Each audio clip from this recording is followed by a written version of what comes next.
ജീവിതത്തിൽ കാണപ്പെടുന്ന ഓരോ അനുഷ്ഠാനങ്ങളും ആചാരങ്ങളും എല്ലാം തന്നെ ഭഗവാനുമായി ബന്ധപ്പെട്ടിട്ടുള്ളതാണ് എങ്കിലും അതിലുപരിയായി നമ്മെ സംബന്ധിച്ചിടത്തോളം അത് ഭഗവാന്റെ ചരിതമാണ് എന്ന നിലയിൽ മാറ്റിവെക്കാതെ നമ്മുടെ ജീവിതത്തിൽ എപ്രകാരമാണോ മാറ്റം വരേണ്ടത്, അതിനാവശ്യമായ അറിവുകൾ എന്താണ് ഈ അനുഷ്ഠാനങ്ങൾ പകരുന്നത് എന്ന് മനസ്സിലാക്കി ഈ അനുഷ്ഠാനങ്ങളിലൂടെയുള്ള അറിവിനെ സ്വന്തം ജീവിതത്തിൽ ചേർത്ത് വെച്ച് അതിനെ പിന്തുടർന്ന് നമുക്കും ഭഗവാനെ നേടാൻ സാധിക്കുന്ന സ്ഥാനത്തേക്ക് എത്തിച്ചേരുവാനാണ് ഭാഗവതത്തിലെ അനുഷ്ഠാനങ്ങൾ എല്ലാം. അത് ഭഗവാന്റെ ചരിതം കേട്ട് കേവലം കർണാനന്ദത്തോടുകൂടി സന്തോഷത്തോടുകൂടി പോകാൻ വേണ്ടിയിട്ട് അല്ല, സ്വയം വിലയിരുത്താൻ വേണ്ടിയിട്ടാണ്. നമ്മൾ നമ്മളെ വിലയിരുത്തി നമ്മളിൽ ചിട്ടപ്പെടുത്തേണ്ടതായിട്ടുള്ള കാര്യങ്ങളെ മനസ്സിലാക്കി നമ്മളിൽ നിന്ന് ഒഴിവാക്കപ്പെടേണ്ട കാര്യങ്ങളെ തിരിച്ചറിഞ്ഞ് നമ്മുടെ ജീവിതത്തെ ഉയർത്താനാണ് ഭാഗവതം നമ്മളെ പഠിപ്പിക്കുന്നത്. നമ്മുടെ ജീവിതത്തെ ഉയർത്താനല്ലാതെ കേവലം ഒരു കഥ കേൾക്കുന്ന അല്ലെങ്കിൽ ഏതെങ്കിലും ഒരു കല്യാണത്തിന് കൂടുന്ന സന്തോഷമല്ല ഇവിടെ വേണ്ടത്. ഇവിടെ യഥാർത്ഥത്തിൽ നമ്മൾ ഭാഗവതത്തിന്റെ ആധികാരികതയിൽ ഒന്ന് ചിന്തിക്കണം. എന്തുകൊണ്ടാണ് ഇത്രയും ഇതായിട്ട് ആമുഖം പറഞ്ഞതെന്ന് ചോദിച്ചാൽ, പലപ്പോഴും രുക്മിണി സമീപനം പൊതുവിൽ എല്ലായിടത്തും നടക്കുമ്പോഴും സദ്യ ഉണ്ണാൻ കൂടുന്ന ഒരു ജനക്കൂട്ടത്തിന്റെ രീതിയിൽ കല്യാണത്തിന് പോകുന്ന കണക്കാണ് ആൾക്കാരുടെ ഒരു വരവ്. ചടങ്ങ് കഴിയുമ്പോൾ പിന്നെ യജ്ഞശാല കാലിയാണ്.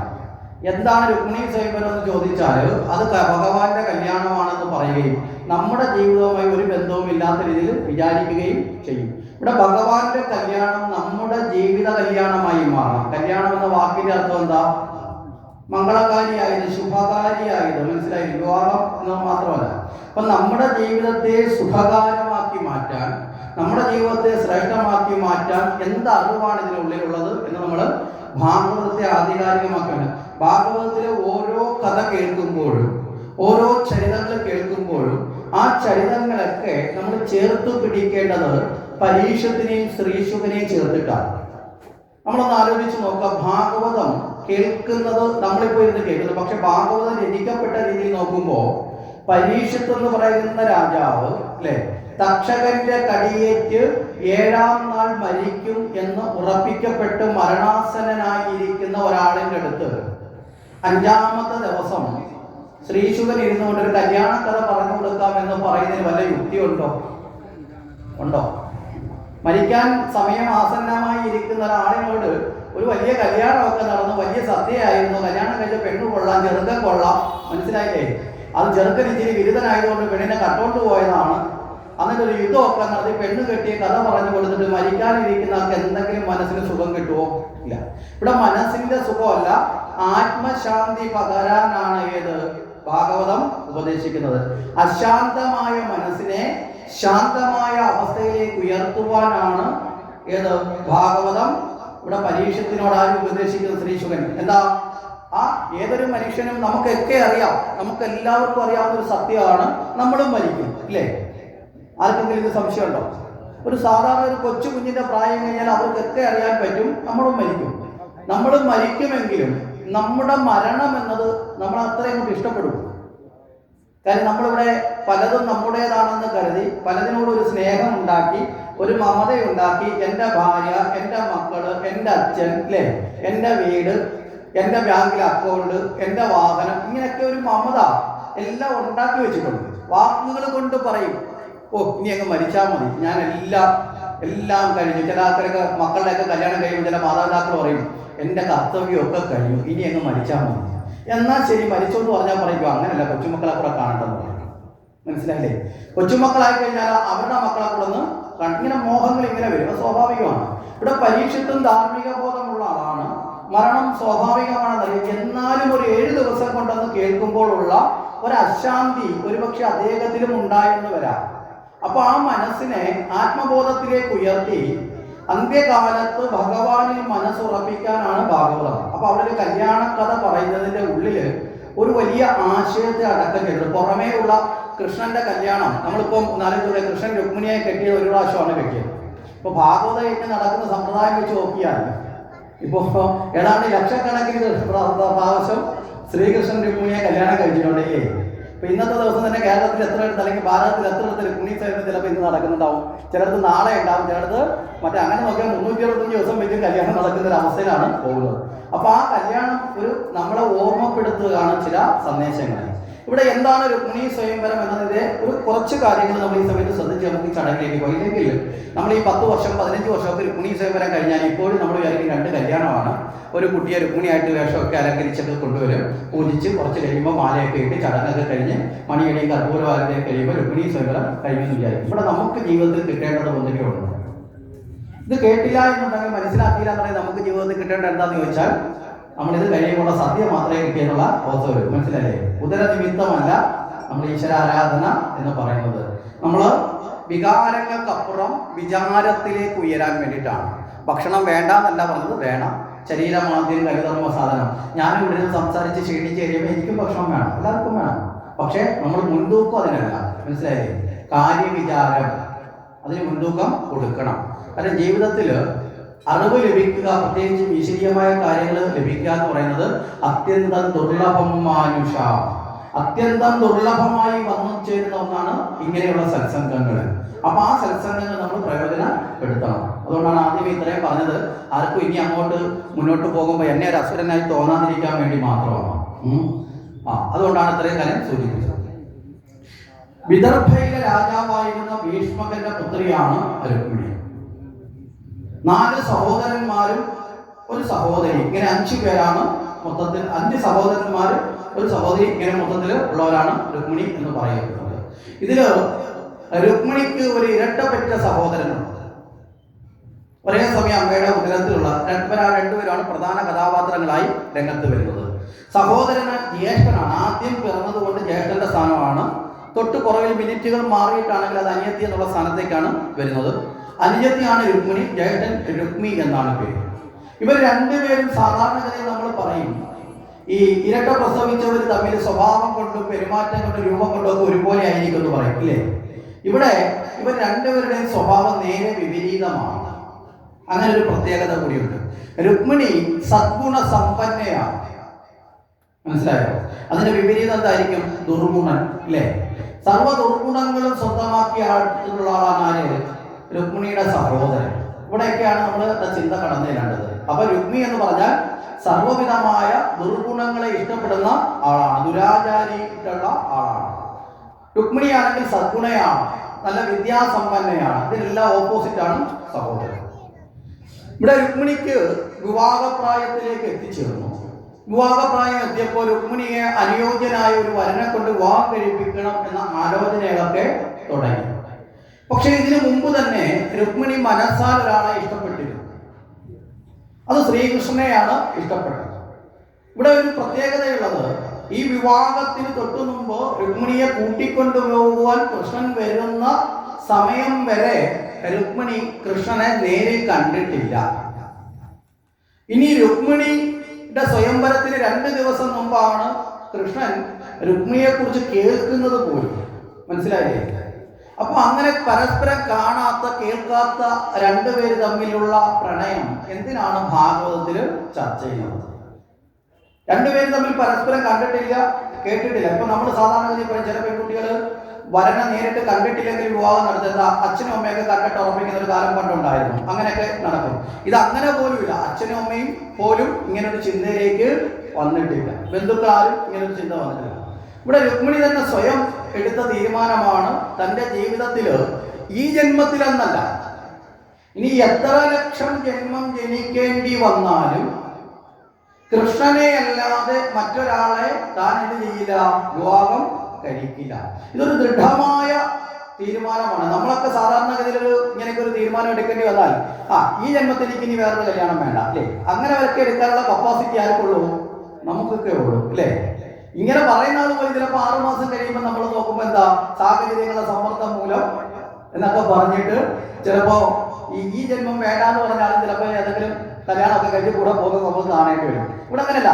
ഇനി എത്ര ജന്മം ജനിക്കേണ്ടി വന്നാൽ കൃഷ്ണനെ അല്ലാതെ മറ്റൊരാളെ വേണ്ട എന്ന തീരുമാനമെടുക്കുക എന്ന ദൃഢമായ വ്രതാനുഷ്ഠാനത്തിലേക്ക് രുക്മിണിയുടെ മനസ്സെത്തി. ഇനി നേരിൽ കാണാത്ത ആളിനെ എങ്ങനെയാണ് രുക്മിണി അറിഞ്ഞത്, എങ്ങനെയാണ് ഈ അനുരാഗം ഉണ്ടായതെന്ന് ചോദിച്ചാൽ, രുക്മിണി കുട്ടിക്കാലം മുതലേ തന്നെ അതീവ ബുദ്ധിശാലിയാണ്, എല്ലാവിധമായ ഗുണങ്ങളുള്ള ആളാണ്. തൻ്റെ അച്ഛനായ ഭീഷ്മക രാജാവിൻ്റെ രാജ്യസദസ്സിൽ പലപ്പോഴും സമയം കിട്ടുമ്പോഴൊക്കെ അച്ഛനോടൊപ്പം പോയി അവിടെ ഇരിക്കുന്ന ഒരു ശീലം ഉണ്ട്. അവിടെ കേൾക്കുന്ന രാജധർമ്മങ്ങളെക്കുറിച്ചും മറ്റു കാര്യങ്ങളെക്കുറിച്ചും ഒക്കെ കേൾക്കാൻ ഒരു താല്പര്യം ആരുമുണ്ട്, രുക്മിണിക്ക് ഉണ്ട്. അതുകൊണ്ട് അവിടെ പോയി സമയം കളയാതെ അങ്ങനെയുള്ള കാര്യങ്ങളൊക്കെ ശ്രദ്ധിക്കും. ഈ സമയങ്ങളിലൊക്കെ ഈ ഭീഷ്മക രാജാവിനെ കാണുവാൻ വേണ്ടിയിട്ട് കൊട്ടാരത്തിലെത്തുന്ന സന്യാസി ശ്രേഷ്ഠന്മാര്, മഹർഷിമാര് അവരിങ്ങനെ ദേശാടനം ചെയ്ത് പോകുന്നവർ, ഓരോ സ്ഥലത്ത് ഇങ്ങനെ കറങ്ങി യാത്ര ചെയ്ത് പോകുന്നവരാണ്. അവര് ഇങ്ങനെ ഈ ഭീഷ്മകന്റെ കൊട്ടാരത്തിൽ വരുമ്പോൾ ധർമ്മിഷ്ഠനായ ഭീഷ്മകരാകട്ടെ ഈ ഭീഷ്മകൻ എല്ലാവരെയും സ്വീകരിച്ച് സൽക്കരിച്ച് ഇരുത്തും. എന്നിട്ട് ബഹുമാന പുരസ്സരം അവരോട് ചോദിക്കും, എന്തൊക്കെയാണ് ലോകത്തിന്റെ വർത്തമാനങ്ങൾ, അങ്ങനെയുള്ള കാര്യങ്ങളൊക്കെ അറിയുന്ന അന്നത്തെ കാലത്ത് ഇങ്ങനെയുള്ള ആൾക്കാർ, ഇന്നത്തെ കാലത്ത് TV ചാനലുകളൊന്നും ഉള്ള കാലമല്ല. അപ്പൊ ഈ യാത്ര ചെയ്ത് വരുന്നവരാണ് പറയുന്നത്. അപ്പൊ ഈ വരുന്നവരോടൊക്കെ ചോദിക്കുമ്പോൾ ഇവരെല്ലാവരും ആദ്യം പറയുന്നത് കൃഷ്ണനെ കുറിച്ചിട്ടാണ്. മനസ്സിലായില്ലേ? നാട്ടിലെ ഏറ്റവും ശ്രേഷ്ഠമായ കാര്യങ്ങൾ കേൾക്കട്ടെ എന്ന് പറയുമ്പോൾ യാത്രികരായ മഹാത്മാക്കൾ ആദ്യം പറയും, എന്നാൽ കൃഷ്ണൻ തൊട്ട് തുടങ്ങാം. എന്താ കാര്യം? കൃഷ്ണനോളം യോഗ്യതയുള്ള മറ്റൊരാൾ ആ സമയത്ത് ഈ ഭൂലോകത്ത് ഇല്ല. ഏറ്റവും കർമ്മശേഷി കൊണ്ട് ഏറ്റവും നല്ല പോരാളി എന്നുള്ള നിലയിൽ ബുദ്ധിയിലും ശക്തിയിലും സർവ്വതിലും അഗ്രഗണ്യ സ്ഥാനത്ത് നിറഞ്ഞു നിൽക്കുന്ന കൃഷ്ണനെ കുറിച്ച് പറയാതെ മറ്റാരെ കുറിച്ച് പറയാൻ ഇവരെ നാവിന് ശക്തി ഉണ്ടാവില്ല. ഇങ്ങനെ വരുന്ന ആ യാത്രികരായി വരുന്ന താമസന്മാരിൽ പ്രധാനി നാരദ മഹർഷിയാണ്. നമുക്ക് എപ്പോഴും അറിയാൻ സാധിക്കും, സദാസമയത്ത് നാരായണ നാരായണ നാരായണ എന്ന് ജപിക്കുന്ന നാരദരോട് കൃഷ്ണനെ കുറിച്ച് ചോദിച്ചാൽ പിന്നെ നിർത്തലുണ്ടാവുമോ? ഉണ്ടാവുമോ? എല്ലാ സമയത്തും നാരായണ എന്ന് ജപിക്കുന്നതിൽ ആനന്ദം കാണുന്ന നാരദരെടുത്ത് ഭഗവാനെ കുറിച്ച് ചോദിക്കുക എന്ന് പറഞ്ഞാൽ നാരദർക്ക് സമ്മാനം കിട്ടിയത് തുല്യമാണ്. പിന്നെ നാരദർ എന്ത് ചെയ്യും? അങ്ങ് പറഞ്ഞു തുടങ്ങും കൃഷ്ണനെ കുറിച്ച്. അപ്പൊ വളരെ ഹൃദ്യമായി നാരദരോടൊപ്പം കഥ പറയാൻ കഴിവുള്ള വേറെ ആരുമില്ല. കാരണം എന്താ? നാരദർക്ക് രണ്ട് ഗുണമുണ്ട്. വാചാലനാണ്, മനസ്സിലായില്ലേ? വാഗ്മിയാണ്. അതുപോലെ തന്നെ സംഗീതജ്ഞനാണ്. മധുരതരമായി പറഞ്ഞ് ഹൃദയത്തിൽ കയറാൻ ഏറ്റവും കൂടുതൽ കഴിവുള്ള ആളാരാ? നാരദനാണ്. അത്തരത്തിൽ അങ്ങോട്ട് നാരദർ അവിടെ നിന്നോട്ട് പറയും, ആ മധുരയിൽ കൃഷ്ണനുണ്ടല്ലോ, ആ കൃഷ്ണൻ ജനിച്ചുടനെ വസുദേവർ ഇങ്ങനെ കൊണ്ടുപോയി ഗോകുലത്തിലാക്കി എന്നൊക്കെ പറഞ്ഞ് ആ ചരിത്രമൊക്കെ പറയുമ്പോൾ നാരദർ പറയും, ഓ എനിക്ക് പോകാനുള്ള സമയം, ഞാൻ ഇന്ന് പോകുമെന്ന് പറഞ്ഞ് നാരദൻ അങ്ങ് പോകും. നാരദർ പോയി കഴിഞ്ഞ് കഴിഞ്ഞാൽ ഈ രുക്മിണി ഇങ്ങനെ നോക്കിയിരിക്കും വിഷമത്തോടെ. അതിനിടയ്ക്ക് പോയിട്ട് എന്ത് ചെയ്യും? ഈ കൂട്ടുകാരികളോടെല്ലാം ചെന്ന് ഈ കേട്ട കഥ അങ്ങോട്ട് പറഞ്ഞു കൊടുക്കും. ഒന്നും രണ്ടും തവണയല്ല, പല പല പല പല തവണകൾ പറഞ്ഞ് ഇത് കേട്ട് ഇവരുടെയും മനസ്സൊക്കെ ഇവർ പറയും, രുക്മിണി 10ാമത്തെ തവണയാ പറയുന്ന കൃഷ്ണനെ കൊണ്ടുപോയി വസുദേവർ കൊണ്ടുപോയി നന്ദഗോപുരം എടുത്ത് കിടത്തി എന്ന് പറയുന്നത്. അപ്പോഴാണ് രുക്മിണി ഓർക്കുന്നത്, ബാക്കി പറയണമെങ്കിൽ ഇനി ആര് വരണം? നാരദര് വരണം. അടുത്ത തവണ നാരദര് വരുമ്പോൾ എന്ന് ചോദിക്കും, എന്നിട്ട് എന്തായി? വരുമ്പോഴേ എന്ന് ചോദിക്കും, എന്നിട്ട് എന്തായി? നാരദര് കണ്ണു വീഴ്ചയ്ക്ക് എന്തായി? അല്ല, കൃഷ്ണനെ കൊണ്ടുപോയിട്ട് നന്ദഗോപുരം അവിടെ കിടത്തിയല്ലോ, പിന്നെന്തായി എന്നുള്ളതാണ് ഇവിടെ. കാരണം മനസ്സ് പൂർണ്ണമായിട്ടും ഏതിലുടക്കി? കൃഷ്ണനില് ഉടക്കി. നമ്മളെയൊക്കെ അമ്മമാരിന്ന് ഉടക്കി നിൽക്കുന്ന ഒരു അവസ്ഥ ഉണ്ടല്ലോ സീരിയലുകളിൽ, ഇല്ലേ? ഈ ആഴ്ചത്തെ സീരിയൽ കണ്ടിട്ടിരിക്കുമ്പോഴാണ് ആരാ കൗസല്യ കയറുമായിട്ട് കണ്ണിനടുത്തോട്ട് പോകും. ഇത് ഓർത്തിരിക്കുന്ന അമ്മ പിറ്റേന്ന് വൈകിട്ട് 7 മണി വരെ ഇരിക്കുന്ന കൗസല്യയും കയറും എന്തായി? ശരിയല്ലേ? 7 മണിയാകുമ്പോൾ എങ്ങോട്ടെങ്കിലും ഒന്ന് പോയിട്ട് വന്നാൽ അമ്മ ഓടി ഒന്ന് മക്കളോട് ചോദിക്കും, കൗസല്യ കയറിയിട്ട് പോയിട്ട് എന്തായി? കാരണം അറിയാനുള്ള ആകാംക്ഷ. ഇതുപോലെയാണ്. കാരണം ഈ കഥകൾ മനസ്സിനെ പിടിച്ചു കഴിഞ്ഞാൽ പിന്നെ ഒരു ആകാംക്ഷ ഉണ്ടാവും. അങ്ങനെ ഓരോ തവണ വരുമ്പോഴും എന്തായി എന്ന് ചോദിച്ച് കൃഷ്ണനെ കുറിച്ച് ഓരോരോ കാര്യങ്ങൾ വിട്ടുപോകാതെ തന്നെ നാരദര് പറഞ്ഞ് കേട്ട് രുക്മിണിയുടെ മനസ്സിൽ കേട്ട് നമ്മളിവിടെ തന്നെ പറഞ്ഞല്ലോ, ഭക്തിയുടെ തുടക്കം ഏതിൽ നിന്നാണ്? ഭക്തിയുടെ തുടക്കം ഒരു ഭക്തനുണ്ടാകുന്ന ഏറ്റവും പ്രധാന ഉത്തമ ഗുണം ഏതാണെന്നാ പറഞ്ഞേ? ശ്രവണം, കേൾക്കുക. മനസ്സിലായില്ലേ? ഏതൊന്നിനെയാണോ നമ്മൾ ഏറ്റവും കൂടുതൽ ബഹുമാനിക്കുന്നത്, ഏതൊന്നിനെയാണോ ഏറ്റവും കൂടുതൽ ഇഷ്ടപ്പെടുന്നത്, ഏതൊന്നിനെയാണോ ഏറ്റവും കൂടുതൽ സ്വീകരിക്കേണ്ടത്, അതിനെക്കുറിച്ച് എന്ത് ചെയ്യണം? എത്രയോ അറിവ് ഉണ്ടാക്കാമോ അത്രയും കൂടുതൽ അറിവ് അതിനെക്കുറിച്ച് ഉണ്ടാക്കിയെടുക്കണം. ഇവിടെ അറിവ് നേടാൻ ഏറ്റവും കൂടുതൽ സാധിക്കുന്ന ഏതിലൂടെയാ? കേൾവിയിലൂടെയാണ്. ശ്രവണം. അതുകൊണ്ടാണ് ഭാഗവതം നവദാ ഭക്തിയെ കുറിച്ച് പറയുമ്പോൾ പറയും, ശ്രവണം കീർത്തനം വിഷ്ണു, സ്മരണം പാദസേവനം, അർച്ചനം വന്ദനം ദാസ്യം, സഖ്യം ആത്മനിവേദനം. ശ്രവണത്തിൽ നിന്നാണ് ജ്ഞാനം വളർന്നു വരുന്നത്. അപ്പൊ ഇവിടെ കൃത്യമായിട്ട് ഇവിടെ രുക്മിണി എന്ത് ചെയ്യുന്നു? ഭഗവാനെ കുറിച്ച് ശ്രവിക്കുന്നു. ആരിൽ നിന്ന്? പറയാൻ ഏറ്റവും യോഗ്യനായ ആളിൽ നിന്ന്. കാരണം വ്യാസന് പോലും ഭാഗവതം പറഞ്ഞു കൊടുത്തതാരാ? വ്യാസന് ഭാഗവതം പറഞ്ഞു കൊടുത്തതാരാ? നാരദരാണ്. മനസ്സിലായില്ലേ? വാൽമീകിക്ക് രാമനെ കുറിച്ച് പറഞ്ഞു കൊടുത്തതാരാ? നാരദരാണ്. ദേവി ഭാഗവതവും ശിവപുരാണം ഒക്കെ എടുത്തു കഴിഞ്ഞാൽ ഇവിടെ എല്ലാം പുരാണങ്ങൾ പറഞ്ഞു കൊടുത്തിട്ടുള്ള ആള് നാരദരാണ്. അത്രയധികം പറയാൻ യോഗ്യതയുള്ള ആളിൽ നിന്ന് തന്നെയാണ് ഇവിടെ ആര് കേൾക്കുന്നത്? രുക്മിണി കേൾക്കുന്നത്. അപ്പൊ ഇതിങ്ങനെ കേട്ട് കേട്ട് കേട്ട് വന്നപ്പോ ആ കൃഷ്ണനോടൊരു ബഹുമാനം വർദ്ധിച്ചു. മനസ്സിലായില്ലേ? ഏറ്റവും യോഗ്യനായ ഒരു പുരുഷൻ, ഏറ്റവും സുന്ദരനായ പുരുഷൻ, ഏറ്റവും വിദ്യാസമ്പന്നനായ പുരുഷൻ, ഏറ്റവും ധീരതയുള്ള പുരുഷൻ, അങ്ങനെ ഗുണങ്ങൾ കേട്ടു വന്നപ്പോ ഒരു ബഹുമാനം വന്നു. ബഹുമാനം ഒരു ആദരവ് വന്നു. ആദരവ് ഒരു അനുരാഗമായി മാറി. അങ്ങനെ കേട്ട് കേട്ട് കേട്ട് മനസ്സതിൽ ലയിച്ചു വന്നപ്പോ രുക്മിണി ഉറച്ചൊരു തീരുമാനമെടുത്തു. എൻ്റെ ജീവിതത്തിൽ ഞാൻ നേടുന്നുണ്ടെങ്കിൽ ആരെയായിരിക്കും? കൃഷ്ണനെ ആയിരിക്കും. അപ്പൊ കേൾവിയിലൂടെ ഈശ്വരനെ നേടുന്നത് എങ്ങനെയാണെന്ന് നമ്മൾ പഠിക്കുക. അങ്ങനെ ഒരു തീരുമാനം ഉറപ്പിച്ചെടുത്തു. ഈ സമയത്താണ് ഈ രുക്മിണിയുടെ യൗവനാവസ്ഥയിലെത്തി വിവാഹകാര്യത്തെ കുറിച്ച് ചർച്ച തുടങ്ങി വീട്ടില്. ഈ ചർച്ച തുടങ്ങിയ സമയത്ത് തന്നെ രുക്മിണി കൃഷ്ണനെ ഇഷ്ടപ്പെടുന്നതിന്റെ ഓപ്പോസിറ്റ് സൈഡിൽ രുക്മിണിയെ ഇഷ്ടപ്പെടുന്ന വേറൊരാളുണ്ട്. മനസ്സിലായില്ലേ? രുക്മിണിയെ തന്നെ സ്വന്തമാക്കണമെന്നുള്ള ആഗ്രഹം കൊണ്ട് രുക്മിണിയുടെ സഹോദരനായ രുക്മിണിയെ എടുത്ത് തുറന്നു പറഞ്ഞ്, നിന്റെ സഹോദരിയെ എനിക്ക് വിവാഹം കഴിച്ചു തരണം എന്ന് പറഞ്ഞ് വാക്കുറപ്പ് നടത്തി നടക്കുന്ന ഒരാളുണ്ട്. ആ ആളിന്റെ പേര് ശിശുപാലൻ എന്നാണ്. ഈ ആളാകട്ടെ, ശിശുപാലനാകട്ടെ, ഭഗവാന്റെ ബന്ധുവാണ്. പക്ഷേ ഭഗവാനെ ശത്രുവായി കാണുന്ന ആളാണ്. കാരണം ശിശുപാലൻ ജനിക്കുമ്പോൾ ഒരു വിരൂപാവസ്ഥയിലാണ് ജനിച്ചത്. ഈ വിരൂപാവസ്ഥയെ മാറാൻ വേണ്ടി ശിശുപാലന്റെ അമ്മ പ്രാർത്ഥിച്ചപ്പോ ഈ കുട്ടിയെ പലരുടെയും മടിയിൽ കിടത്താൻ പറഞ്ഞു. ആരുടെയെങ്കിലും മഹാത്മാക്കളുടെ മടിയിലെത്തുമ്പോൾ ഈ കുട്ടിയുടെ വിരൂപാവസ്ഥ മാറും എന്ന് പറഞ്ഞു. പക്ഷേ ആ ആളിന്റെ കൈകൊണ്ട് തന്നെ മരണവും സംഭവിക്കും എന്നൊരു അശരീരി കേട്ടിരുന്നു. ഈ അമ്മ മരണം സംഭവിക്കുന്നതിനെ കുറിച്ച് മാറ്റിവെച്ചു. തൻ്റെ മകന്റെ വിരൂപാവസ്ഥ മാറട്ടെ എന്ന് ആഗ്രഹിച്ച് വരുന്ന എല്ലാവരുടെ മടിയിൽ കൊണ്ട് ഈ കുഞ്ഞിനെ കിടത്തുമായിരുന്നു. ഒരിക്കൽ കൃഷ്ണൻ ആ വീട്ടിൽ വന്നപ്പോൾ കൃഷ്ണന്റെ മടിയിൽ കൊണ്ട് കിടത്തി. പെട്ടെന്ന് ആ രൂപത്തിന്റെ വികൃതാവസ്ഥ മാറിക്കഴിഞ്ഞപ്പോഴാണ് അമ്മ ഞെട്ടിപ്പോയത്. എന്താ, കൃഷ്ണന്റെ കൈ കൊണ്ടാണോ എൻ്റെ മകന്റെ മരണം? അപ്പൊ തന്റെ ബന്ധു കൂടിയായ കൃഷ്ണനെ അമ്മ ചേർത്ത് പിടിച്ചു നിർത്തിക്കൊണ്ട് അമ്മ കൃഷ്ണനോട് പറഞ്ഞു, യാചിച്ചു, എൻ്റെ മകനെ കൊല്ലരുത്. ഞാൻ നിന്റെ ബന്ധുവല്ലേ, നിന്നെ ഞാൻ എത്രയോ സ്നേഹിക്കുന്ന ആളാണ്, അമ്മായിയാണ്, ഒക്കെ കാര്യങ്ങളൊക്കെ പറഞ്ഞു. പക്ഷെ കൃഷ്ണൻ പറഞ്ഞു, നിമിത്തം വിധി പ്രകാരമുള്ളത് മാറ്റമുണ്ടാവില്ല. മരണം എന്ന് പറഞ്ഞ എല്ലാവർക്കും ഉണ്ട്. അതെന്റെ കൈകൊണ്ടാണെങ്കിൽ അത് മാറ്റിവെക്കാൻ എനിക്കും സാധ്യമല്ല എന്ന് പറഞ്ഞു. കർമ്മങ്ങൾ അത് സംഭവിക്കുക തന്നെ ചെയ്യും എന്ന് പറഞ്ഞപ്പോ ഈ അമ്മ കൃഷ്ണനോട് രണ്ടാമത് പറഞ്ഞു, അങ്ങനെയാണെങ്കിൽ കൃഷ്ണ, അവനെ നീ കൊല്ലുന്നതിന് മുമ്പ് നീ എനിക്ക് ഒന്ന് രണ്ട് കാര്യങ്ങൾ ഉറപ്പ് തരണം. അവന്റെ തെറ്റ് ചെയ്താലേ നീ അവനെ കൊല്ലു, വെറുതെ കൊല്ലില്ല ഒരാളെ. അങ്ങനെയാണെങ്കിൽ അവന്റെ തെറ്റുകളൊക്കെ ക്ഷമിക്കുമെന്നൊരു ഉറപ്പെങ്കിൽ തരണമെന്ന് പറഞ്ഞു. അപ്പൊ കൃഷ്ണൻ പറഞ്ഞു, 100 തെറ്റ് വരെ ഞാൻ ക്ഷമിച്ചേക്കാം. മനസ്സിലായില്ലേ? അത് കഴിഞ്ഞു കഴിഞ്ഞാൽ ഞാൻ ക്ഷമിക്കില്ല എന്ന് പറഞ്ഞ് ആ ആളാണ് ശിശുപാലൻ. ഈ ശിശുപാലനാകട്ടെ രുക്മിണിയെ വേണമെന്ന ആഗ്രഹത്തിൽ ദുരമൂത്ത് രുക്മിണിയുടെ സുഹൃത്താണ്. അതുകൊണ്ട് രുക്മിണിയോട് തുറന്നു പറഞ്ഞു. രുക്മിക്കാകട്ടെ ഇതിൽ സന്തോഷമാണ്.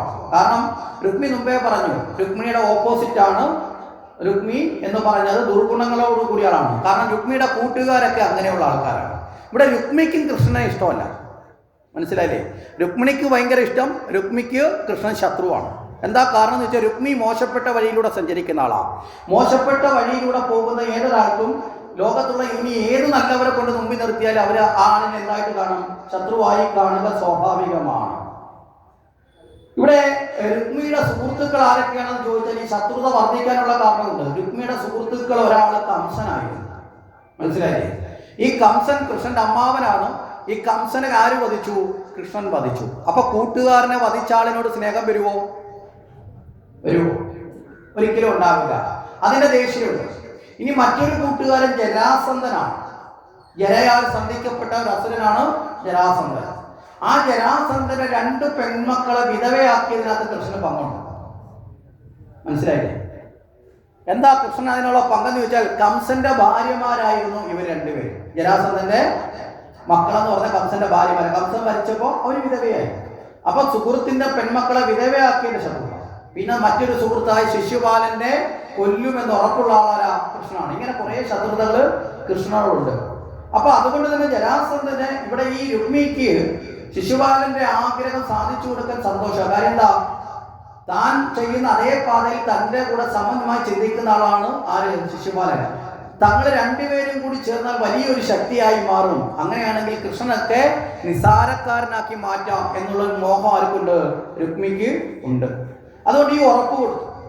ശിശുപാലനാകട്ടെ ഇത് നാടൊട്ടുക്ക് പറഞ്ഞു വരുത്തി, ഞാൻ രുക്മിണിയെ കല്യാണം കഴിക്കും. കാര്യം എന്താ? വേറൊരാളും രുക്മിണിയെ മോഹിക്കുന്നത് പോലും ആർക്ക് ഇഷ്ടമല്ല? ശിശുപാലന് ഇഷ്ടമല്ല. ഞാൻ രുക്മിണിയെ കല്യാണം കഴിക്കും. അതുകൊണ്ട് എന്ത് കാരണം? ശിശുപാലനെ പേടിയുള്ള ഒരാൾ പിന്നെ എവിടേക്ക് വരില്ല? രുക്മിണിയെ തേടി വരില്ല. മനസ്സുകൊണ്ട് പോലും ആഗ്രഹിക്കില്ല. അതുകൊണ്ട് പറഞ്ഞ് പരത്തുകയും ചെയ്തു. അപ്പൊ തന്റെ കല്യാണക്കാര്യങ്ങളുടെ ചർച്ച നടക്കുന്നു എന്ന് തിരിച്ചറിവുണ്ടായപ്പോ രുക്മിണിക്ക് തന്റെ മനോരഥം നടന്നില്ല എങ്കിൽ അത് താങ്ങാൻ പറ്റാത്ത അവസ്ഥയുണ്ട്. അതുകൊണ്ട് രുക്മിണി തന്റെ തോഴിമാരോടൊപ്പം ആലോചിച്ചിട്ട് അവര് പറഞ്ഞു കൊടുത്തൊരു ഉപായം മാതാപിതാക്കളോട് പറഞ്ഞു. മാതാപിതാക്കളോട് നേരിട്ട് എന്നിട്ട് പറയാം, എനിക്ക് കൃഷ്ണനെയാണ് ഇഷ്ടം, കൃഷ്ണനെ കല്യാണം കഴിച്ച് തരണം എന്നൊക്കെ പറയാം രുക്മിണിക്ക്. പക്ഷെ രുക്മിണി പറയാൻ തയ്യാറായില്ല. കാരണം എന്താണെന്ന് ചോദിച്ചാൽ, മാതാപിതാക്കൾക്ക് കൃഷ്ണനോട് എതിർപ്പൊന്നുമില്ല. കാര്യം രുക്മിണി തന്നെ കേട്ടുണ്ട്. കൃഷ്ണനെ കുറിച്ച് പറയുമ്പോൾ ഭീഷ്മക രാജാവിന്റെ മുഖമൊക്കെ തെളിഞ്ഞു വരുന്നത് കണ്ടിട്ടുണ്ട്. പക്ഷേ മക്കള് നേരാമണ്ണമല്ല വളരുന്നതെങ്കിൽ ആ മക്കളെ ഏറ്റവും കൂടുതൽ പേടിക്കേണ്ടി വരുന്നത് ആരായിരിക്കും?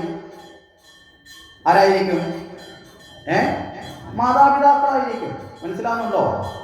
പുറത്ത് മിണ്ടാൻ പോലും പറ്റാതെ മക്കളെ പേടിക്കേണ്ടി വരുന്നവരായ ആര് മാറും? മാതാപിതാക്കൾ മാറും. ഇവിടെ രുക്മിണി ആള് ശരിയല്ല എന്നത് ഭീഷ്മകൻ അറിയാം, അദ്ദേഹത്തിന്റെ പത്നിക്കും അറിയാം. അപ്പൊ ഏതെങ്കിലും തരത്തിൽ രുക്മിക്ക് ഇഷ്ടമില്ലാത്ത കാര്യം ചെയ്യാനുള്ള ശക്തി ആർക്കില്ല? ഭീഷ്മക രാജാവിന് ഇല്ല. അതുകൊണ്ട് അദ്ദേഹത്തിനോട് പറഞ്ഞു കൊടുത്താൽ ചിലപ്പോൾ അവർ രുക്മിയോട് ചർച്ച ചെയ്യുമ്പോൾ ഇത് അറിഞ്ഞു കഴിഞ്ഞാൽ ചിലപ്പോൾ ശിശുപാലനെ കൊണ്ടുള്ള വിവാഹം ബലം പ്രയോഗിച്ച് നടത്താനുള്ള സാധ്യതയുണ്ട്. അതിലേക്ക് പോകാതിരിക്കാൻ എന്ത് വേണം? അന്നത്തെ കാലത്തെ ദേശാചാരമായിട്ട് രാജകുടുംബങ്ങളിൽ നടക്കുന്ന ഒരു ആചാരമാണ് സ്വയംവരം എന്ന് പറയുന്നത്. അപ്പൊ സ്വയംവരമായി എന്റെ വിവാഹം നടത്തിയാൽ മതി എന്നൊരാഗ്രഹം ആര് പറഞ്ഞു? രുക്മിണി മാതാപിതാക്കളോട് പറഞ്ഞു. മാതാപിതാക്കൾ ഇത് രുക്മിയോടൊക്കെ ചർച്ച ചെയ്തു. ശരി, അവളുടെ ആഗ്രഹമല്ലേ, നടക്കട്ടെ എന്ന് പറഞ്ഞു. ഈ സ്വയംവരത്തിന് കിട്ടുന്ന ഒരു ഓപ്ഷൻ എന്താണെന്ന് ചോദിച്ചാൽ, വിവാഹത്തിന് ആ കാലഘട്ടത്തിൽ ജീവിച്ചിരിക്കുന്ന എല്ലാ രാജാക്കന്മാരെയും ക്ഷണിക്കും. അവരെല്ലാവരും വന്ന് അവർക്ക് വേദിയിൽ വന്നിരിക്കാനുള്ള അവകാശമുണ്ട്. കല്യാണത്തിന് വേണ്ടി തയ്യാറാക്കിയിരിക്കുന്ന പന്തലിൽ വരന്മാരായിട്ടാണ് ഇവരെല്ലാവരും വരുന്നത്.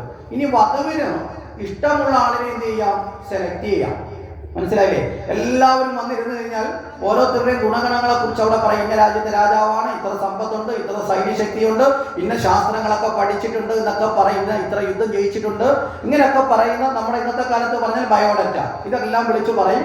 ഇത് കേട്ടിട്ട് സൗന്ദര്യം കൊണ്ടും അർഹത കൊണ്ടും എന്തൊക്കെ നോക്കണമോ ആ യുവതിയുടെ സ്വാതന്ത്ര്യത്തിനനുസരിച്ച് യുവതിക്കാരെ സ്വീകരിക്കാം, ഭർത്താവിനെ സ്വീകരിക്കാം. നമ്മളൊന്ന് ആലോചിച്ച് നോക്കുക.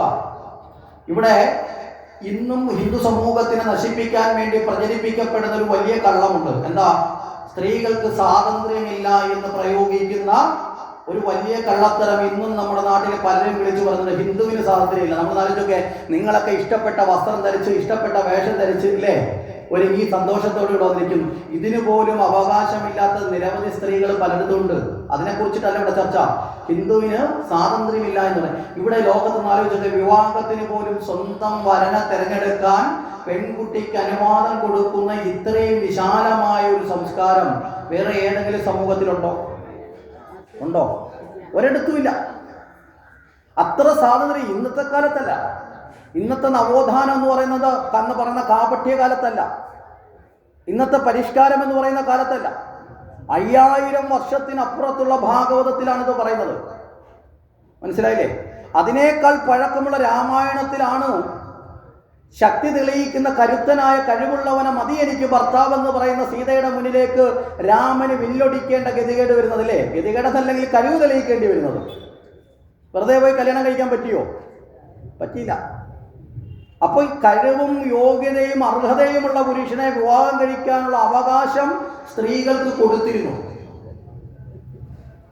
ഇതിനെയൊക്കെ മറച്ചു വെച്ചിട്ടാണ് ഏതെങ്കിലും ഒരു സാധനത്തെ എടുത്തോണ്ടോ ഏതെങ്കിലും ഒരു വരി എടുത്തോണ്ടോ ദുർവ്യാഖ്യാനം എന്താ എന്നാ സ്ത്രീ സ്വാതന്ത്ര്യം അർഹതയെ ആര് പറഞ്ഞു? മനുസ്മൃതി.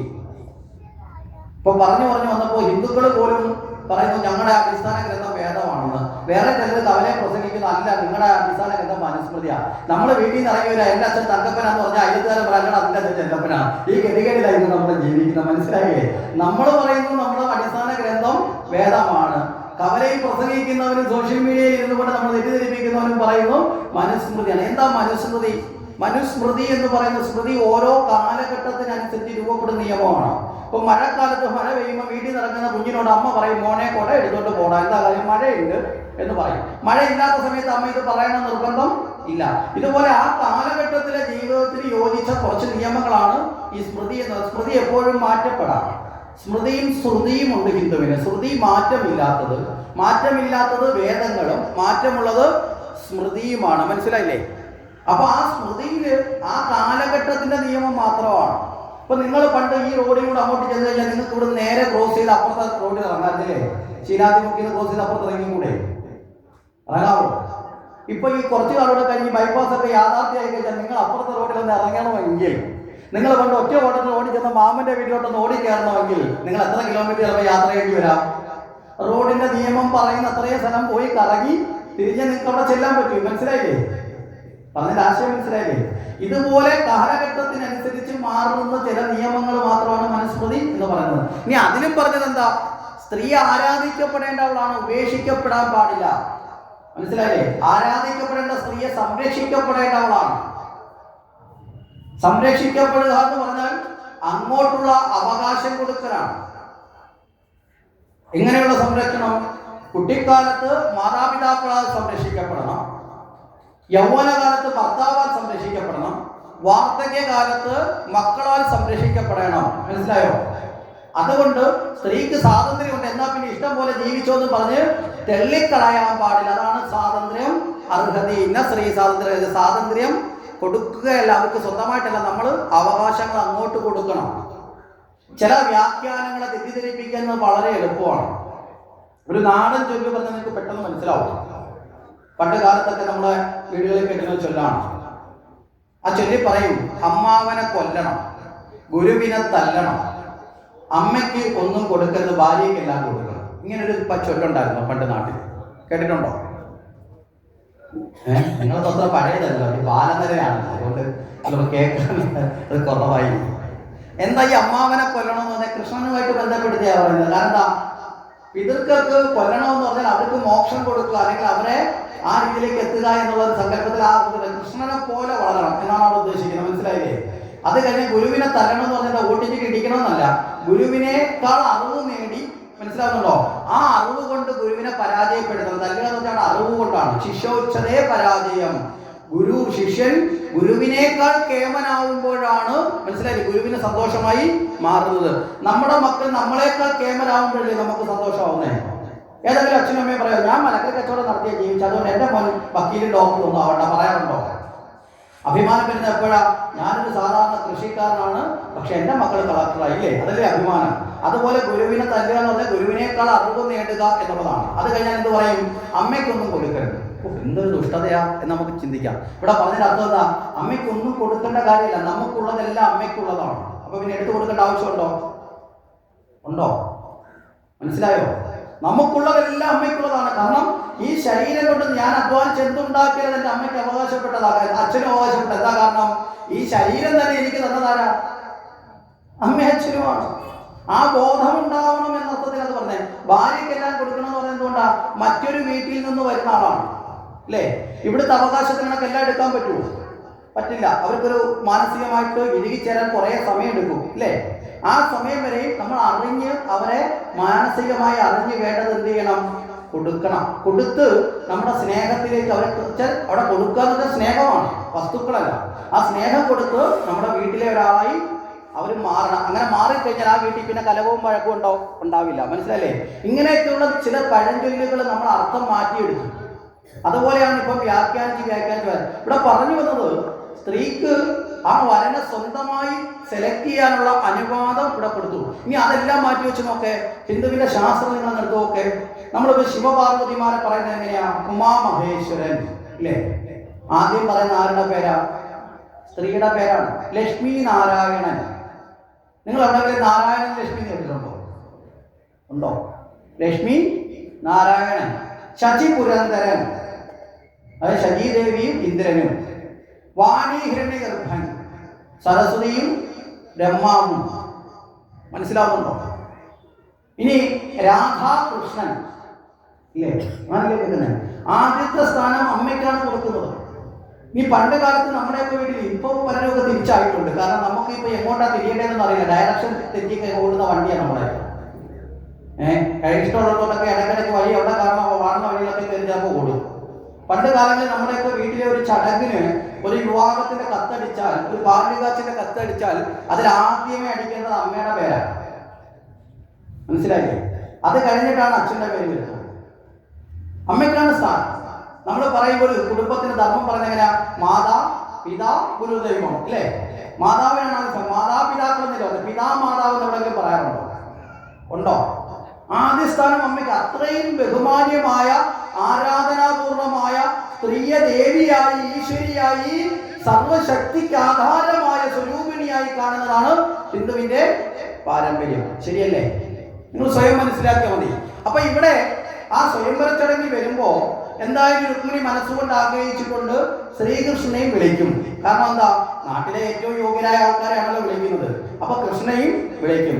കൃഷ്ണൻ അവിടെ വന്നിരുന്നാൽ മാല തന്റെ കയ്യിലാണ് ഉള്ളത്. തനിക്ക് ഇഷ്ടമുള്ള ആളുടെ കഴുത്തിയിടാലോ. നേരെ ആരുടെ കഴുത്തിൽ കൊണ്ടിടാം? കൃഷ്ണന്റെ കഴുത്തിലിട്ടാൽ കൃഷ്ണന് സ്വന്തമാക്കാം. ഈ അർത്ഥത്തിലാണ് ഈ കാര്യം പറഞ്ഞത്. അപ്പൊ ഇത് അറിഞ്ഞ ഉടനെ തന്നെ ശിശുപാലൻ ഓടിയെത്തി രുക്മിയോട് ചോദിച്ചു, എന്ത് ചതിയ? ഈ സ്വയംവരം വെച്ച കൃഷ്ണൻ വരും, തന്ത്രശാലിയാ, എന്തെങ്കിലും തന്ത്രം കാണിച്ചപ്പോൾ രുക്മി പറഞ്ഞു, ഒരു കാരണവശാലും ആ പേടി വേണ്ട, പിന്നെ കല്യാണം കഴിക്കുന്ന പെണ്ണിന്റെ ഒരു ആഗ്രഹവും സാധിച്ചു കൊടുത്തില്ല എന്ന് വേണ്ട, അതുകൊണ്ട് മാത്രമാണ് എന്ത് സംഭവിച്ചത്? ഈ സ്വയംവരം സമ്മതിച്ചത്. ഞങ്ങൾ കൃഷ്ണനെ ഈ കല്യാണത്തിന് ക്ഷണിക്കില്ല. ക്ഷണിക്കാത്തത് എന്തായാലും ഒരാൾ വരുമോ? യോഗ്യനായ ഒരാളെന്നുള്ള വാക്ക് പറഞ്ഞു. യോഗ്യനായ ഒരാൾ എന്തായാലും ക്ഷണിക്കാത്തത് വരില്ല.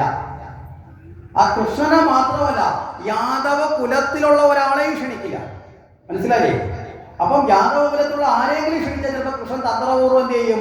കൂട്ടുകാരൻ്റെ കൂടെ കൂടാനെന്നും പറഞ്ഞ് ചിലപ്പം വരും. മനസ്സിലായില്ലേ? അങ്ങനെ പോലും കൃഷ്ണന്റെ സാമീപ്യം ഈ കല്യാണത്തിന് വരില്ല എന്നുള്ള ഉറപ്പ് ആര് കൊടുത്തു? രുക്മി കൊടുത്തു. ഇനി അത് കഴിഞ്ഞിട്ട് ശിശുപാലൻ ഒന്നുകൂടെ ചോദിച്ചു, അഥവാ വന്നാലും എന്തിനാ നീ പേടിക്കുന്നത്? ഞാനിവിടെ കരുത്തനായിട്ടില്ലേ, ഞാൻ എൻ്റെ പെങ്ങളെ ബലമായി പിടിച്ച് നിന്റെ കയ്യിൽ തരും. മനസ്സിലായില്ലേ? ഇവിടെ വിവാഹത്തിനകത്ത് ഏറ്റവും പ്രധാനപ്പെട്ട ചടങ്ങ് എന്താണെന്ന് അറിയൂ? പാണീഗ്രഹണമാണ് പ്രധാനം. മാലയിടിയിലും താലികെട്ടിലൊക്കെ ഉണ്ടെങ്കിലും ഏറ്റവും പ്രധാനം പാണീഗ്രഹണമാണ്. അതുകൊണ്ട് പിടിച്ച് ഞാൻ നിന്റെ കയ്യിലങ്ങ് തരും. കരുതാ, എൻ്റെ ഹൃദയം നിന്നെ ഞാൻ സൂക്ഷിക്കാനും. ഇതുപോലെയാണ് രക്ഷകർത്താക്കള് പെൺകുട്ടികളെ വരന്റെ കയ്യിലേക്ക് കൊടുക്കുന്നത്. മനസ്സിലായില്ലേ? അപ്പൊ ആ അർത്ഥത്തിൽ പാണീഗ്രഹണമാണ് ഏറ്റവും പ്രധാനപ്പെട്ട ചടങ്ങ് എന്ന് പറയപ്പെടുന്നത്. അപ്പൊ അതിനും തയ്യാറാണ്. അപ്പൊ ശിശുപാലന് പ്രശ്നമൊന്നുമില്ല. അങ്ങനെ ഈ സ്വയംവരത്തിന്റെ ഒരുക്കങ്ങളൊക്കെ തുടങ്ങി. സ്വയംവരത്തിന് ആൾക്കാരെ ക്ഷണിക്കുന്ന ചുമതല രുക്മി ഏറ്റെടുത്തു. രുക്മിയാണെങ്കിൽ കൃഷ്ണനെയോ യാദവന്മാരെ ആരെയും ക്ഷണിച്ചില്ല, ബാക്കി എല്ലാവരെയും ക്ഷണിച്ചു. ഭീഷ്മകരാജാവ് ഇതൊന്നും അറിയുന്നില്ല. അദ്ദേഹം മറ്റു കാര്യങ്ങളൊക്കെ ഓരോരോ കാര്യങ്ങൾ തരംതിരിച്ചപ്പോൾ അദ്ദേഹം മറ്റു കാര്യങ്ങളൊക്കെയാണ് തയ്യാറാക്കുന്നത്. അപ്പൊ ഇതിങ്ങനെ വിവാഹത്തിനോട് അടുത്ത് വന്നു. ഈ സ്വയംവരം നടക്കേണ്ട ദിവസത്തിനോട് അടുത്തെത്തുമ്പോൾ തന്നെ ശിശുപാലനാണെങ്കിൽ അത് പ്രത്യേകമായിട്ട് കല്യാണം കഴിഞ്ഞ് താമസിക്കാനുള്ള മുറിയൊക്കെ പ്രത്യേകം പണിഞ്ഞു. അവിടെ എല്ലാ ആവശ്യത്തിനുള്ള അലങ്കാരങ്ങളൊക്കെ ചെയ്തു. നാട്ടിലൊട്ടുക്ക് കല്യാണം കഴിഞ്ഞ് തിരിച്ചു വരുമ്പോൾ സ്വീകരിക്കാനുള്ള രഥം വരെ പുതിയത് പണിഞ്ഞ് എല്ലാം തയ്യാറാക്കി. കാരണം എന്താ? രുക്മിണി എനിക്കുള്ളതാണെന്നൊരു ഉറപ്പാർക്കുണ്ട്, ശിശുപാലനുണ്ട്. അങ്ങനെ ഇതൊക്കെ തയ്യാറാക്കിയിട്ട് കാലേ കൂട്ടി തന്നെ ശിശുപാലൻ എവിടെ വന്നു? ഇവിടെ ഈ വിദർഭയിൽ വന്ന് താമസവും തുടങ്ങി. മനസ്സിലായില്ലേ? നേരത്തെ തന്നെ താൻ ഇവിടെ വന്നു എന്നുണ്ടെങ്കിൽ, അഥവാ സ്വയംവരത്തിന് വരണമെന്ന് ആഗ്രഹിക്കുന്ന ഏതെങ്കിലും ഒരുത്തനുണ്ടെങ്കിൽ ഞാനിവിടെ ഉണ്ട് എന്നുള്ളത് കൊണ്ട് പേടിച്ച് വരരുത്, ഇതാണ് ഉദ്ദേശം. ആ രീതിയിൽ ശിശുപാലൻ വന്ന് നേരത്തെ തന്നെ താമസവും ആരംഭിച്ചു. ഈ സ്വയംവരത്തിന് 2 ദിവസം കൂടിയേ ഉള്ളൂ. ആ സമയത്താണ് തോഴിമാർ വന്ന് അതീവമായ ഒരു രഹസ്യം, അവർ രുക്മിയിൽ നിന്ന് അറിഞ്ഞ ഒരു രഹസ്യം രുക്മിണിയോട് വന്ന് പറഞ്ഞു. എന്താ? ശ്രീകൃഷ്ണനെ കല്യാണത്തിന് വിളിച്ചിട്ടില്ല. ഈ രുക്മി ഇടയ്ക്കിടയ്ക്ക് ഇച്ചിരി വെള്ളം അടിക്കുന്ന ആളാണ്. ഈ മദ്യപിക്കുന്ന ആൾക്കാർക്കൊരു പ്രത്യേകത എന്താ, ഇച്ചിരി അടിച്ചു കഴിഞ്ഞിട്ട് എന്തെങ്കിലും ഒരു ഇട്ട് കൊടുത്താൽ ബാക്കിയെല്ലാം ഇങ്ങോട്ട് ചെന്ന് പറഞ്ഞു തന്നു. രുക്മി പറഞ്ഞു കൊടുത്തു, കൃഷ്ണനെ വിളിച്ചിട്ട് അതുകൊണ്ട് കൃഷ്ണൻ വരുന്നില്ല എന്നൊക്കെ ഈ പെൺകുട്ടികളോട് പറഞ്ഞു കൊടുത്തു. ഇവർ ഈ രുക്മിയെ കയ്യിലെടുത്ത് കാര്യങ്ങളൊക്കെ ചോദിച്ച് കൃത്യമായിട്ട് വന്ന രുക്മിണിയോട് പറഞ്ഞു, കൃഷ്ണനെ വിളിച്ചിട്ടില്ല. അപ്പോൾ ഇനി എന്താണ് വഴി? 2 ദിവസമേ ഉള്ളൂ, വളരെ സമയം കുറവ്, തൻ്റെ മനോരഥം സാധിക്കണം. രുക്മിണി തൻ്റെ ഇഷ്ടപ്പെട്ട കുടുംബദേവതയുടെ ആരാധനാലയത്തിലെ പാർവതി ദേവിയുടെ ക്ഷേത്രത്തിലെ പൂജാരിയായിട്ടുള്ള ബ്രാഹ്മണ ശ്രേഷ്ഠനെ പോയി കണ്ടു. ഇവിടെ ബ്രാഹ്മണ ശ്രേഷ്ഠൻ എന്ന് പറയുമ്പോൾ വാക്കിന്റെ അർത്ഥം നമ്മൾ മനസ്സിലാക്കണം. വിവേകബോധമുള്ളവൻ, ബ്രഹ്മജ്ഞാനീതി ബ്രാഹ്മണ, അറിവുള്ളവൻ, ജ്ഞാനിയായ ആളെന്ന അർത്ഥത്തിൽ എടുക്കണം. അങ്ങനെ ഒരാൾ, കാരണം എന്താ, കൃഷ്ണനോട് ചെന്ന് പറഞ്ഞ് തൻ്റെ മനോരഥം സാധിച്ചു തരണമെങ്കിൽ സാധാരണ ഒരാളെ വിട്ടാൽ പറ്റുമോ? ആ ആരത്തിനെ വിടണം, അറിവുള്ള ഒരാളിനെ വിടണം. അദ്ദേഹത്തിന് ചെന്ന് കണ്ടിട്ട് പറഞ്ഞു, അങ്ങ് വളരെ വേഗത്തിൽ എവിടേക്ക് പോകണം? അങ്ങ് വളരെ വേഗത്തിൽ അങ്ങ് ദ്വാരകയിൽ പോകണം. ഒരു വിശ്രമം പോലും ദയവ് ചെയ്ത് എനിക്ക് വേണ്ടി അങ്ങ് എടുക്കരുത്. കാരണം അങ്ങ് വിശ്രമിച്ചാൽ അത്രയും സമയം നഷ്ടപ്പെട്ടു പോയാൽ എൻ്റെ ജീവിതം തകർന്നു പോകും. അതുകൊണ്ട് അങ്ങ് പോയി അവിടെ ചെന്ന് കൃഷ്ണനോട് എൻ്റെ മനോരഥങ്ങളൊക്കെ പറയണം എന്നൊക്കെ പറഞ്ഞു. ഒരു പ്രേമലേഖനമൊക്കെ എഴുതി അങ്ങ് കൊടുത്തു വിട്ടു. പണ്ടേ ഉണ്ട് ഈ പരിപാടി, മനസ്സിലായില്ലേ?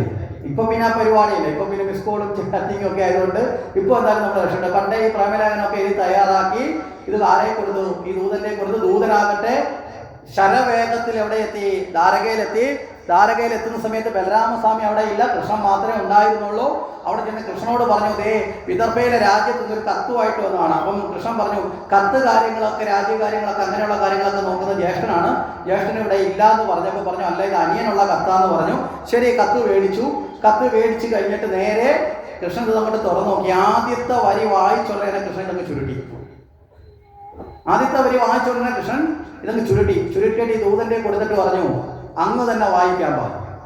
ലോകത്തിൽ ആദ്യമായിട്ടായിരിക്കും ഒരു പ്രേമലേഖനം, അല്ലേ, കാമുകിയായിട്ട് നിൽക്കുന്ന ഒരാൾ ഒരു പ്രേമലേഖനം എഴുതി കൊടുത്ത ആള് അത് മേടിച്ചിട്ട് പോസ്റ്റ്മാനായിട്ട് വന്ന ആളുടെ കൊടുത്തിട്ടുള്ള ഉറക്ക വായിക്കാൻ. ഇവിടെ എന്തുകൊണ്ടാണ് ഉറക്ക വായിക്കാൻ പറഞ്ഞതെന്ന് വെച്ചാൽ ഇതൊരു ആത്മാഭാവത്തോടു കൂടിയൊരു പ്രാർത്ഥനയാണ്, മനസ്സിലായില്ലേ? നമ്മൾ ഉദ്ദേശിക്കുന്നത് ഒരു പ്രണയഭാവത്തിന്റെ തലമല്ല ഇവിടെ ഉണ്ടാവുന്നത്. ഒരു ഈശ്വരനെ സ്വീകരിക്കാൻ നിൽക്കുന്ന ഒരു സാധകനെ പോലെ മനസ്സ് നിറഞ്ഞ് എൻ്റെ ജീവിതം ധന്യമാകണമെങ്കിൽ കൃഷ്ണനോടൊപ്പം ചേരണമെന്ന് പ്രഖ്യാപിക്കുന്ന ഒരു പ്രാർത്ഥന പോലെയാണ് ആ ഈ ലേഖനം എഴുതിയിരിക്കുന്നത്, രുക്മിണി എഴുതിയിരിക്കുന്നത്. അതിലെ വരികളുടെ ഒരു സാഹിത്യ വശം പറഞ്ഞാൽ, ഒരു കടലിലേക്ക് എത്തിച്ചേരാൻ വെമ്പൽ കൊണ്ടു നിൽക്കുന്ന പുഴയെ പോലെ, നദിയെ പോലെയാണ് ഞാൻ അങ്ങയെ സ്വീകരിക്കാൻ ആഗ്രഹിക്കുന്നത്. കടലിലേക്ക് ചേരുമ്പോഴാണ് ഒരു നദിയുടെ ജന്മം പൂർണ്ണമാകുന്നത്. അതുപോലെ അങ്ങനെ സ്വീകരിക്കണം. ഇതിനേക്കാളൊക്കെ നല്ല പ്രാർത്ഥന ഉണ്ടോ? കടലിലേക്ക് ഒരു പുഴ ചേർന്ന് കഴിഞ്ഞാൽ പിന്നെ പുഴയുണ്ടോ? ഉണ്ടോ? കടലായി തീർന്നു. കടലിൽ പുഴ തിരിച്ചറിയാൻ പറ്റും. അതുപോലെ ഭഗവാനിൽ ലയിക്കാനുള്ള ജീവാത്മാവിന്റെ പ്രാർത്ഥന, മനസ്സിലായില്ലേ? പരമാത്മാവായ അങ്ങയിൽ ചേരുക എന്നതിനപ്പുറം മനുഷ്യജന്മത്തിൽ ഇനി എത്ര ജന്മം ജനിക്കേണ്ടി വന്നാലും ഇതിനപ്പുറം മറ്റൊന്നില്ല എന്ന ബോധം എനിക്കുണ്ട്. അതുകൊണ്ട് എനിക്ക് അങ്ങയിൽ ചേരണമെന്നുള്ള എൻ്റെ ഈ പ്രാർത്ഥന അങ്ങ് സ്വീകരിക്കണം. എന്നെ അങ്ങ് കല്യാണം കഴിച്ചുകൊണ്ട് പോകണമെന്നല്ല എഴുതിയത്. എനിക്ക് അങ്ങയിൽ ചേരണമെന്ന പ്രാർത്ഥന സ്വീകരിക്കണം.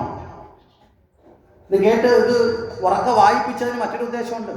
കൃഷ്ണൻ മാത്രം രഹസ്യമായിട്ട് വായിച്ചാൽ നമുക്കും അത് ചർച്ച ചെയ്യാൻ പറ്റത്തില്ല, പറ്റുമോ? അപ്പം മറ്റൊരു ദൂതൻ വായിച്ചപ്പോഴാണ് ഇത് ഭാഗവതത്തിൽ പോലെ ഈ വരികൾ അതുപോലെ എഴുതി വരാവുന്ന രീതിയിലേക്ക് വന്നത്. ഇതെല്ലാം കേട്ട് കഴിഞ്ഞിട്ട് ദൂതനോട് കൃഷ്ണൻ പറഞ്ഞു, അല്ല നിങ്ങൾ ഈ പറഞ്ഞതൊക്കെ കൊള്ളാം, പക്ഷേ ഈ പെൺകുട്ടിയെ ഞാൻ നാളിതുവരെ കണ്ടിട്ടില്ലല്ലോ. മനസ്സിലായില്ലേ? പെൺകുട്ടി എന്നെ കുറിച്ച് കേട്ടു, ഇഷ്ടപ്പെട്ടു എന്നുള്ളത് പെൺകുട്ടിയുടെ ഭാഗം. നാളിതുവരെ കൃഷ്ണൻ, അതുവരെയും കൃഷ്ണൻ തൻ്റെ വിവാഹത്തെക്കുറിച്ചോ രുക്മിണിയെക്കുറിച്ചോ ചിന്തിച്ചിട്ട് പോലുമില്ല. അപ്പം നാളിതുവരെ കേട്ടിട്ടില്ലാത്ത ഒരാളിനെ ഞാൻ എങ്ങനെ വിവാഹം കഴിക്കുന്നത്? സ്വാഭാവികമായിട്ടുണ്ടാകുന്നൊരു പ്രശ്നമല്ലേ? അപ്പോഴാണ് ഇവിടെ പണ്ഡിതനായ യോഗ്യനായ ദൂതനെ വിട്ടതിൻ്റെ യുക്തി വരുന്നത്. കാരണം എന്താ? കൃഷ്ണന്റെ മനസ്സിൽ രുക്മിണിയെ പ്രതിഷ്ഠിക്കാൻ കഴിവുള്ള, അത്രയും കഴിവുള്ള യോഗ്യനായിട്ടുള്ള ആളാണ് ആരെ ദൂതനായിട്ട് ആര് തിരഞ്ഞെടുത്തത്? രുക്മിണി തിരഞ്ഞെടുത്തത്. സാധാരണക്കാരനല്ല.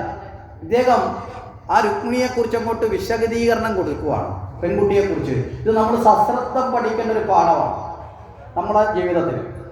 അതിൽ ആദ്യമേ പറയുന്നു, സർവവിദ്യാസമ്പന്ന. നമ്മൾ അടിവരായിട്ട് കേൾക്കണം. നമ്മളൊക്കെ വിവാഹം കഴിക്കാൻ വേണ്ടി കല്യാണാലോചന വന്ന് ചെറുക്കൻ കണ്ടിട്ട് പോയി കഴിയുമ്പം പെണ്ണിൻ്റെ അടുത്ത് ചോദിക്കും ചെറുക്കൻ എങ്ങനെയുണ്ട്, കുഴപ്പമില്ല അടിപൊളിയാ എന്ന് പറയും അല്ലേ? അല്ലെങ്കിലോ ഇന്നതിൻ്റെ കണക്കിരിക്കുന്നു, ആ തരക്കേടില്ല എന്നാലും മീശ അത്ര പോരാ, അല്ലെങ്കിൽ നോട്ടം എത്ര ഇച്ചിരി കൂടെ ഒക്കെ ഗൗരവം വേണം, അല്ലെങ്കിൽ കൊച്ചു പയ്യനാണ്, അല്ലെങ്കിൽ പ്രായം കൂടുതൽ, ഇങ്ങനെയൊക്കെ ആയിരിക്കും നമ്മുടെ ശരീരത്തിന്റെ ഘടന നോക്കിയിട്ടായിരിക്കും വിലയിരുത്തുന്നത്. ശരിയല്ലേ? ഞാൻ പറഞ്ഞതിന്റെ തമാശയായിട്ട് പറഞ്ഞതേ ഉള്ളൂ. അതിന്റെ ഘടന എന്താ? നമ്മൾ ശരീരത്തിന്റെ രൂപവും ഭാവവും നോക്കിയാണ് നമ്മൾ വിലയിരുത്തുന്നത്. ഇനി ചെറുക്കനോട് പെൺകുട്ടിയെ കുറിച്ച് ചോദിച്ചാലോ, അവനും അങ്ങനെ തന്നെ ആയിരിക്കും. ആ മുടിക്ക് ഇത്ര നീളമുണ്ട്, കാണാൻ രസമുണ്ട് അല്ലേ, കണ്ടാൽ ഇന്നത് കണക്കിരിക്കുക, അല്ലെങ്കിൽ ഇങ്ങനെയാണ്, ഇങ്ങനെയൊക്കെ ആയിരിക്കും വിലയിരുത്തുന്നത്. പിന്നെ അത്യാവശ്യം അത് കഴിഞ്ഞിട്ട് പറയും ആ കുറച്ചൊക്കെ പഠിച്ചിട്ടുണ്ട്, അല്ലെങ്കിൽ ജോലിയുണ്ട്, ഇതൊക്കെ രണ്ടാമത് പറയും. പക്ഷെ ഇവിടെ അത്തരം കാര്യങ്ങളല്ല ഈ ദൂതൻ ആദ്യം പറഞ്ഞത്. സർവവിദ്യ സമ്പന്ന, ജീവിതത്തിൽ ഏറ്റവും പ്രധാനമായിട്ട് വേണ്ടത് അറിവാണ്. മനസ്സിലായില്ലേ? ജീവിതം മുന്നോട്ട് പോകുന്ന പരസ്പരം കൂടിച്ചേരുന്നിടത്ത് സൗന്ദര്യം കൊണ്ട് ജീവിതം മുന്നോട്ട് പോകും. നാട്ടിലെ ഏറ്റവും സുന്ദരന്മാരും സുന്ദരിയുമായിട്ടുള്ള രണ്ടുപേരും തമ്മിൽ വിവാഹം കഴിച്ചതുകൊണ്ട് വിവാഹം സന്തോഷപ്രദമാണെന്ന് പറയാൻ പറ്റുമോ? കുടുംബജീവിതം പറ്റുമോ? പറ്റില്ല. പരസ്പരം ഉൾക്കൊള്ളാനുള്ള അറിവാണ് പ്രധാനം. ഈ അറിവെന്ന് പറയുന്നത് ഏതെങ്കിലും കോളേജിൽ പഠിച്ച സർട്ടിഫിക്കറ്റ് അറിവല്ല. മനസ്സിലായില്ലേ? ഇപ്പൊ പലർക്കും സർട്ടിഫിക്കറ്റ് ഉണ്ട്, പക്ഷെ അറിവില്ലാത്തവരാണ് പലരും. ഏറ്റവും കൂടുതൽ സർട്ടിഫിക്കറ്റ് ഉള്ളവരാണ് പലപ്പോഴും ഏറ്റവും കൂടുതൽ വലിയ കുറ്റകൃത്യം ചെയ്യുന്നത്, അല്ലേ? ആണോ അല്ലയോ? അപ്പൊ അവസ്ഥയാണ്. അപ്പൊ ഇവിടെ സർവവിദ്യാ സമ്പന്ന, രണ്ടാമത് പറഞ്ഞു സർവഗുണസമ്പന്ന, എല്ലാ ഗുണങ്ങളും ഉള്ളവർ. ഇത് രണ്ടും ഉണ്ടെങ്കിൽ പുറമേ ഉള്ള സൗന്ദര്യം ഇല്ലെങ്കിലും വലിയ കുഴപ്പമൊന്നുമില്ല ജീവിതത്തിൽ. പുറമേ ഉള്ള സൗന്ദര്യം എന്ന് പറഞ്ഞാൽ എപ്പോൾ വേണമെങ്കിലും നഷ്ടപ്പെടാവുന്നതാണ്. ശരിയല്ലേ? ആണോ അല്ലയോ? ഈ ചെറുപ്പകാലത്തൊക്കെ അണിഞ്ഞൊരുങ്ങി ഇപ്പൊ പിന്നെ സൗന്ദര്യത്തിന് വലിയ കാര്യമൊന്നുമില്ല, ഇല്ലാത്തത് ഉണ്ടാക്കി തരാനുള്ള ബ്യൂട്ടീഷ്യന്മാരൊക്കെ ആവശ്യം പോലെ ഉണ്ട്. പെണ്ണ് കാണാൻ ചെന്നപ്പോഴും കല്യാണം കഴിച്ച് കണ്ട പെണ്ണിനെ ആയിരിക്കത്തില്ല കല്യാണം കഴിഞ്ഞ് പിറ്റേന്ന് രാവിലെ ചെറുക്കൻ കാണുന്നത്. അന്നേരമാണ് സേവ് ദ ഡേറ്റും പോയി, സേവും പോയി, സർവ്വതും പോയി, പിന്നെ കിട്ടിയതിനെ സേവ് ചെയ്യാൻ കൊണ്ട് നടക്കുക. പിന്നെ ആ എട്ടിപ്പണി എന്താ കാര്യം? നാട്ടുകാർ മുഴുവൻ കണ്ട രൂപത്തിൽ ഇനി പുറത്തിറക്കാൻ പറ്റൂ. അതുകൊണ്ട് എല്ലാ ദിവസവും എന്ത് ചെയ്യും? നമ്മളെ റോഡൊക്കെ ഇടയ്ക്കിടയ്ക്ക് ഇളവി കഴിഞ്ഞാൽ 6 മാസത്തിലോ വർഷത്തിലൊരിക്കലേ ടാറിങ് ഉണ്ട്. ഇതങ്ങനെയല്ല, ഡെയിലി ടാറിങ് ഉണ്ട്. മനസ്സിലായില്ലേ? കട്ടറൊക്കെ അടച്ച് ഡെയിലി ടാറിങ് ഉണ്ട്. ഇത്രയും ഒരുങ്ങി വരുന്ന പെണ്ണ് പറയും ഞാൻ ഇത്ര സുന്ദരിയായിട്ടിരിക്കും, നിങ്ങൾ പോകുന്ന ഇങ്ങനെ ഇരുന്നാൽ ശരിയാവൂ? മനസ്സിലായില്ലേ? ഇടയ്ക്കിടയ്ക്ക് ഒരു ട്രാഫിക് ലൈൻ വീണ് കഴിഞ്ഞാൽ അപ്പോഴേ കരിക്കട്ടക്കലത്തിൽ കരിയെങ്കിലും മാറി തലയിൽ തേച്ചു കൊടുത്ത് 86 വയസ്സുള്ള ചെറുപ്പക്കാരൊക്കെ ഉള്ള നാടാണ് നമ്മുടെ നാട്, ഇല്ലേ? ഒരു നര പോലും അനുവദനീയമല്ല. മനസ്സിലായില്ലേ? ഒരു നര മാറ്റാൻ വേണ്ടി തേക്കുന്ന സാധനം വെച്ച് അവസാനം ഉള്ളത് മുഴുവൻ നരയ്ക്കും. പിന്നെ തേക്കാതിരിക്കാൻ പറ്റാത്ത കാലത്താണ് ജീവിക്കുന്നത്. തമാശ പറഞ്ഞല്ല. ഈ അടുത്ത കാലത്ത് ഒരാളെ കണ്ടു, ഈ ചെറുപ്പക്കാരനാവാനുള്ള മോഹം കൊണ്ട് ഏതോ പരസ്യം കണ്ട് ഒരു ഡൈ വാങ്ങി ഭാര്യയൊക്കെ തേച്ചു. തേച്ചതിന്റെ പിറ്റേ ദിവസം മോഹം എല്ലാം കൂടി ഇത്രയുണ്ട്, തല കാണാൻ രസമുണ്ട്, നല്ല കളറ്, മുഖം എല്ലാം കൂടെ ചുക്കി ചുളിഞ്ഞ് ഇൻഫെക്ഷൻ അടിച്ച് വീർത്ത് കമ്മണ്ട വീർത്ത് നടക്കുന്ന അവസ്ഥ. ഇങ്ങനെയൊക്കെയുള്ള വലിയ അബദ്ധത്തിൽ ചെന്ന് ചാടാറുണ്ട് പലരും. പറഞ്ഞു മനസ്സിലായില്ലേ? അപ്പോ വേണ്ടാന്നൊന്നുമല്ല പറഞ്ഞത്, എല്ലാം ആവാം. അപ്പോ ബാഹ്യമായ സൗന്ദര്യത്തിനല്ല ജീവിതത്തിൽ മുൻതൂക്കം, ആന്തരികമായ സൗന്ദര്യം. ആന്തരികമായ സൗന്ദര്യം എന്താ? സ്വഭാവമാണ്, അറിവും സ്വഭാവവുമാണ്. അതാണ് വിദ്യാസമ്പന്ന സഗുണസമ്പന്ന. നമ്മുടെയൊക്കെ വീടുകളിലെ കുട്ടികളുടെ കല്യാണമൊക്കെ നടത്തുമ്പോൾ, അല്ലെങ്കിൽ നമ്മളൊക്കെ വിവാഹത്തിന് തയ്യാറാവുമ്പോൾ നമ്മളൊക്കെ ഈ കാര്യത്തിൽ മുൻതൂക്കം കൊടുക്കണം ജീവിതത്തിൽ. മനസ്സിലായില്ലേ? ഇനി കഴിഞ്ഞു പോയൊരു റീടേക്ക് ചെയ്തിട്ട് കാര്യമൊന്നുമില്ല. പോയത് പോയി, കയ്യിൽ നിന്ന് പൊട്ടി, ചരട് പൊട്ടിയ പട്ടം ഇനി ആകാശത്ത് ഇങ്ങനെ പറന്നു കിടക്കും. അതിനെ ഇനി തിരിച്ചു പിടിക്കാൻ ചാടിപ്പോയാൽ ചിലപ്പോൾ നമ്മൾ അറിയാതെ വല്ല മരത്തിലോ മുള്ളിലോ ഒക്കെ പോയി വീഴും. അതുകൊണ്ട് അതിനി അഡ്ജസ്റ്റ് ചെയ്തൊക്കെ പോകും, അത്രേ ഉള്ളൂ. പക്ഷേ ഇനിയെങ്കിലും നമ്മൾ അതുകൊണ്ടാണ് പറഞ്ഞത് ഭാഗവതം പഠിക്കേണ്ടത് വയസ്സാകാലത്തല്ല.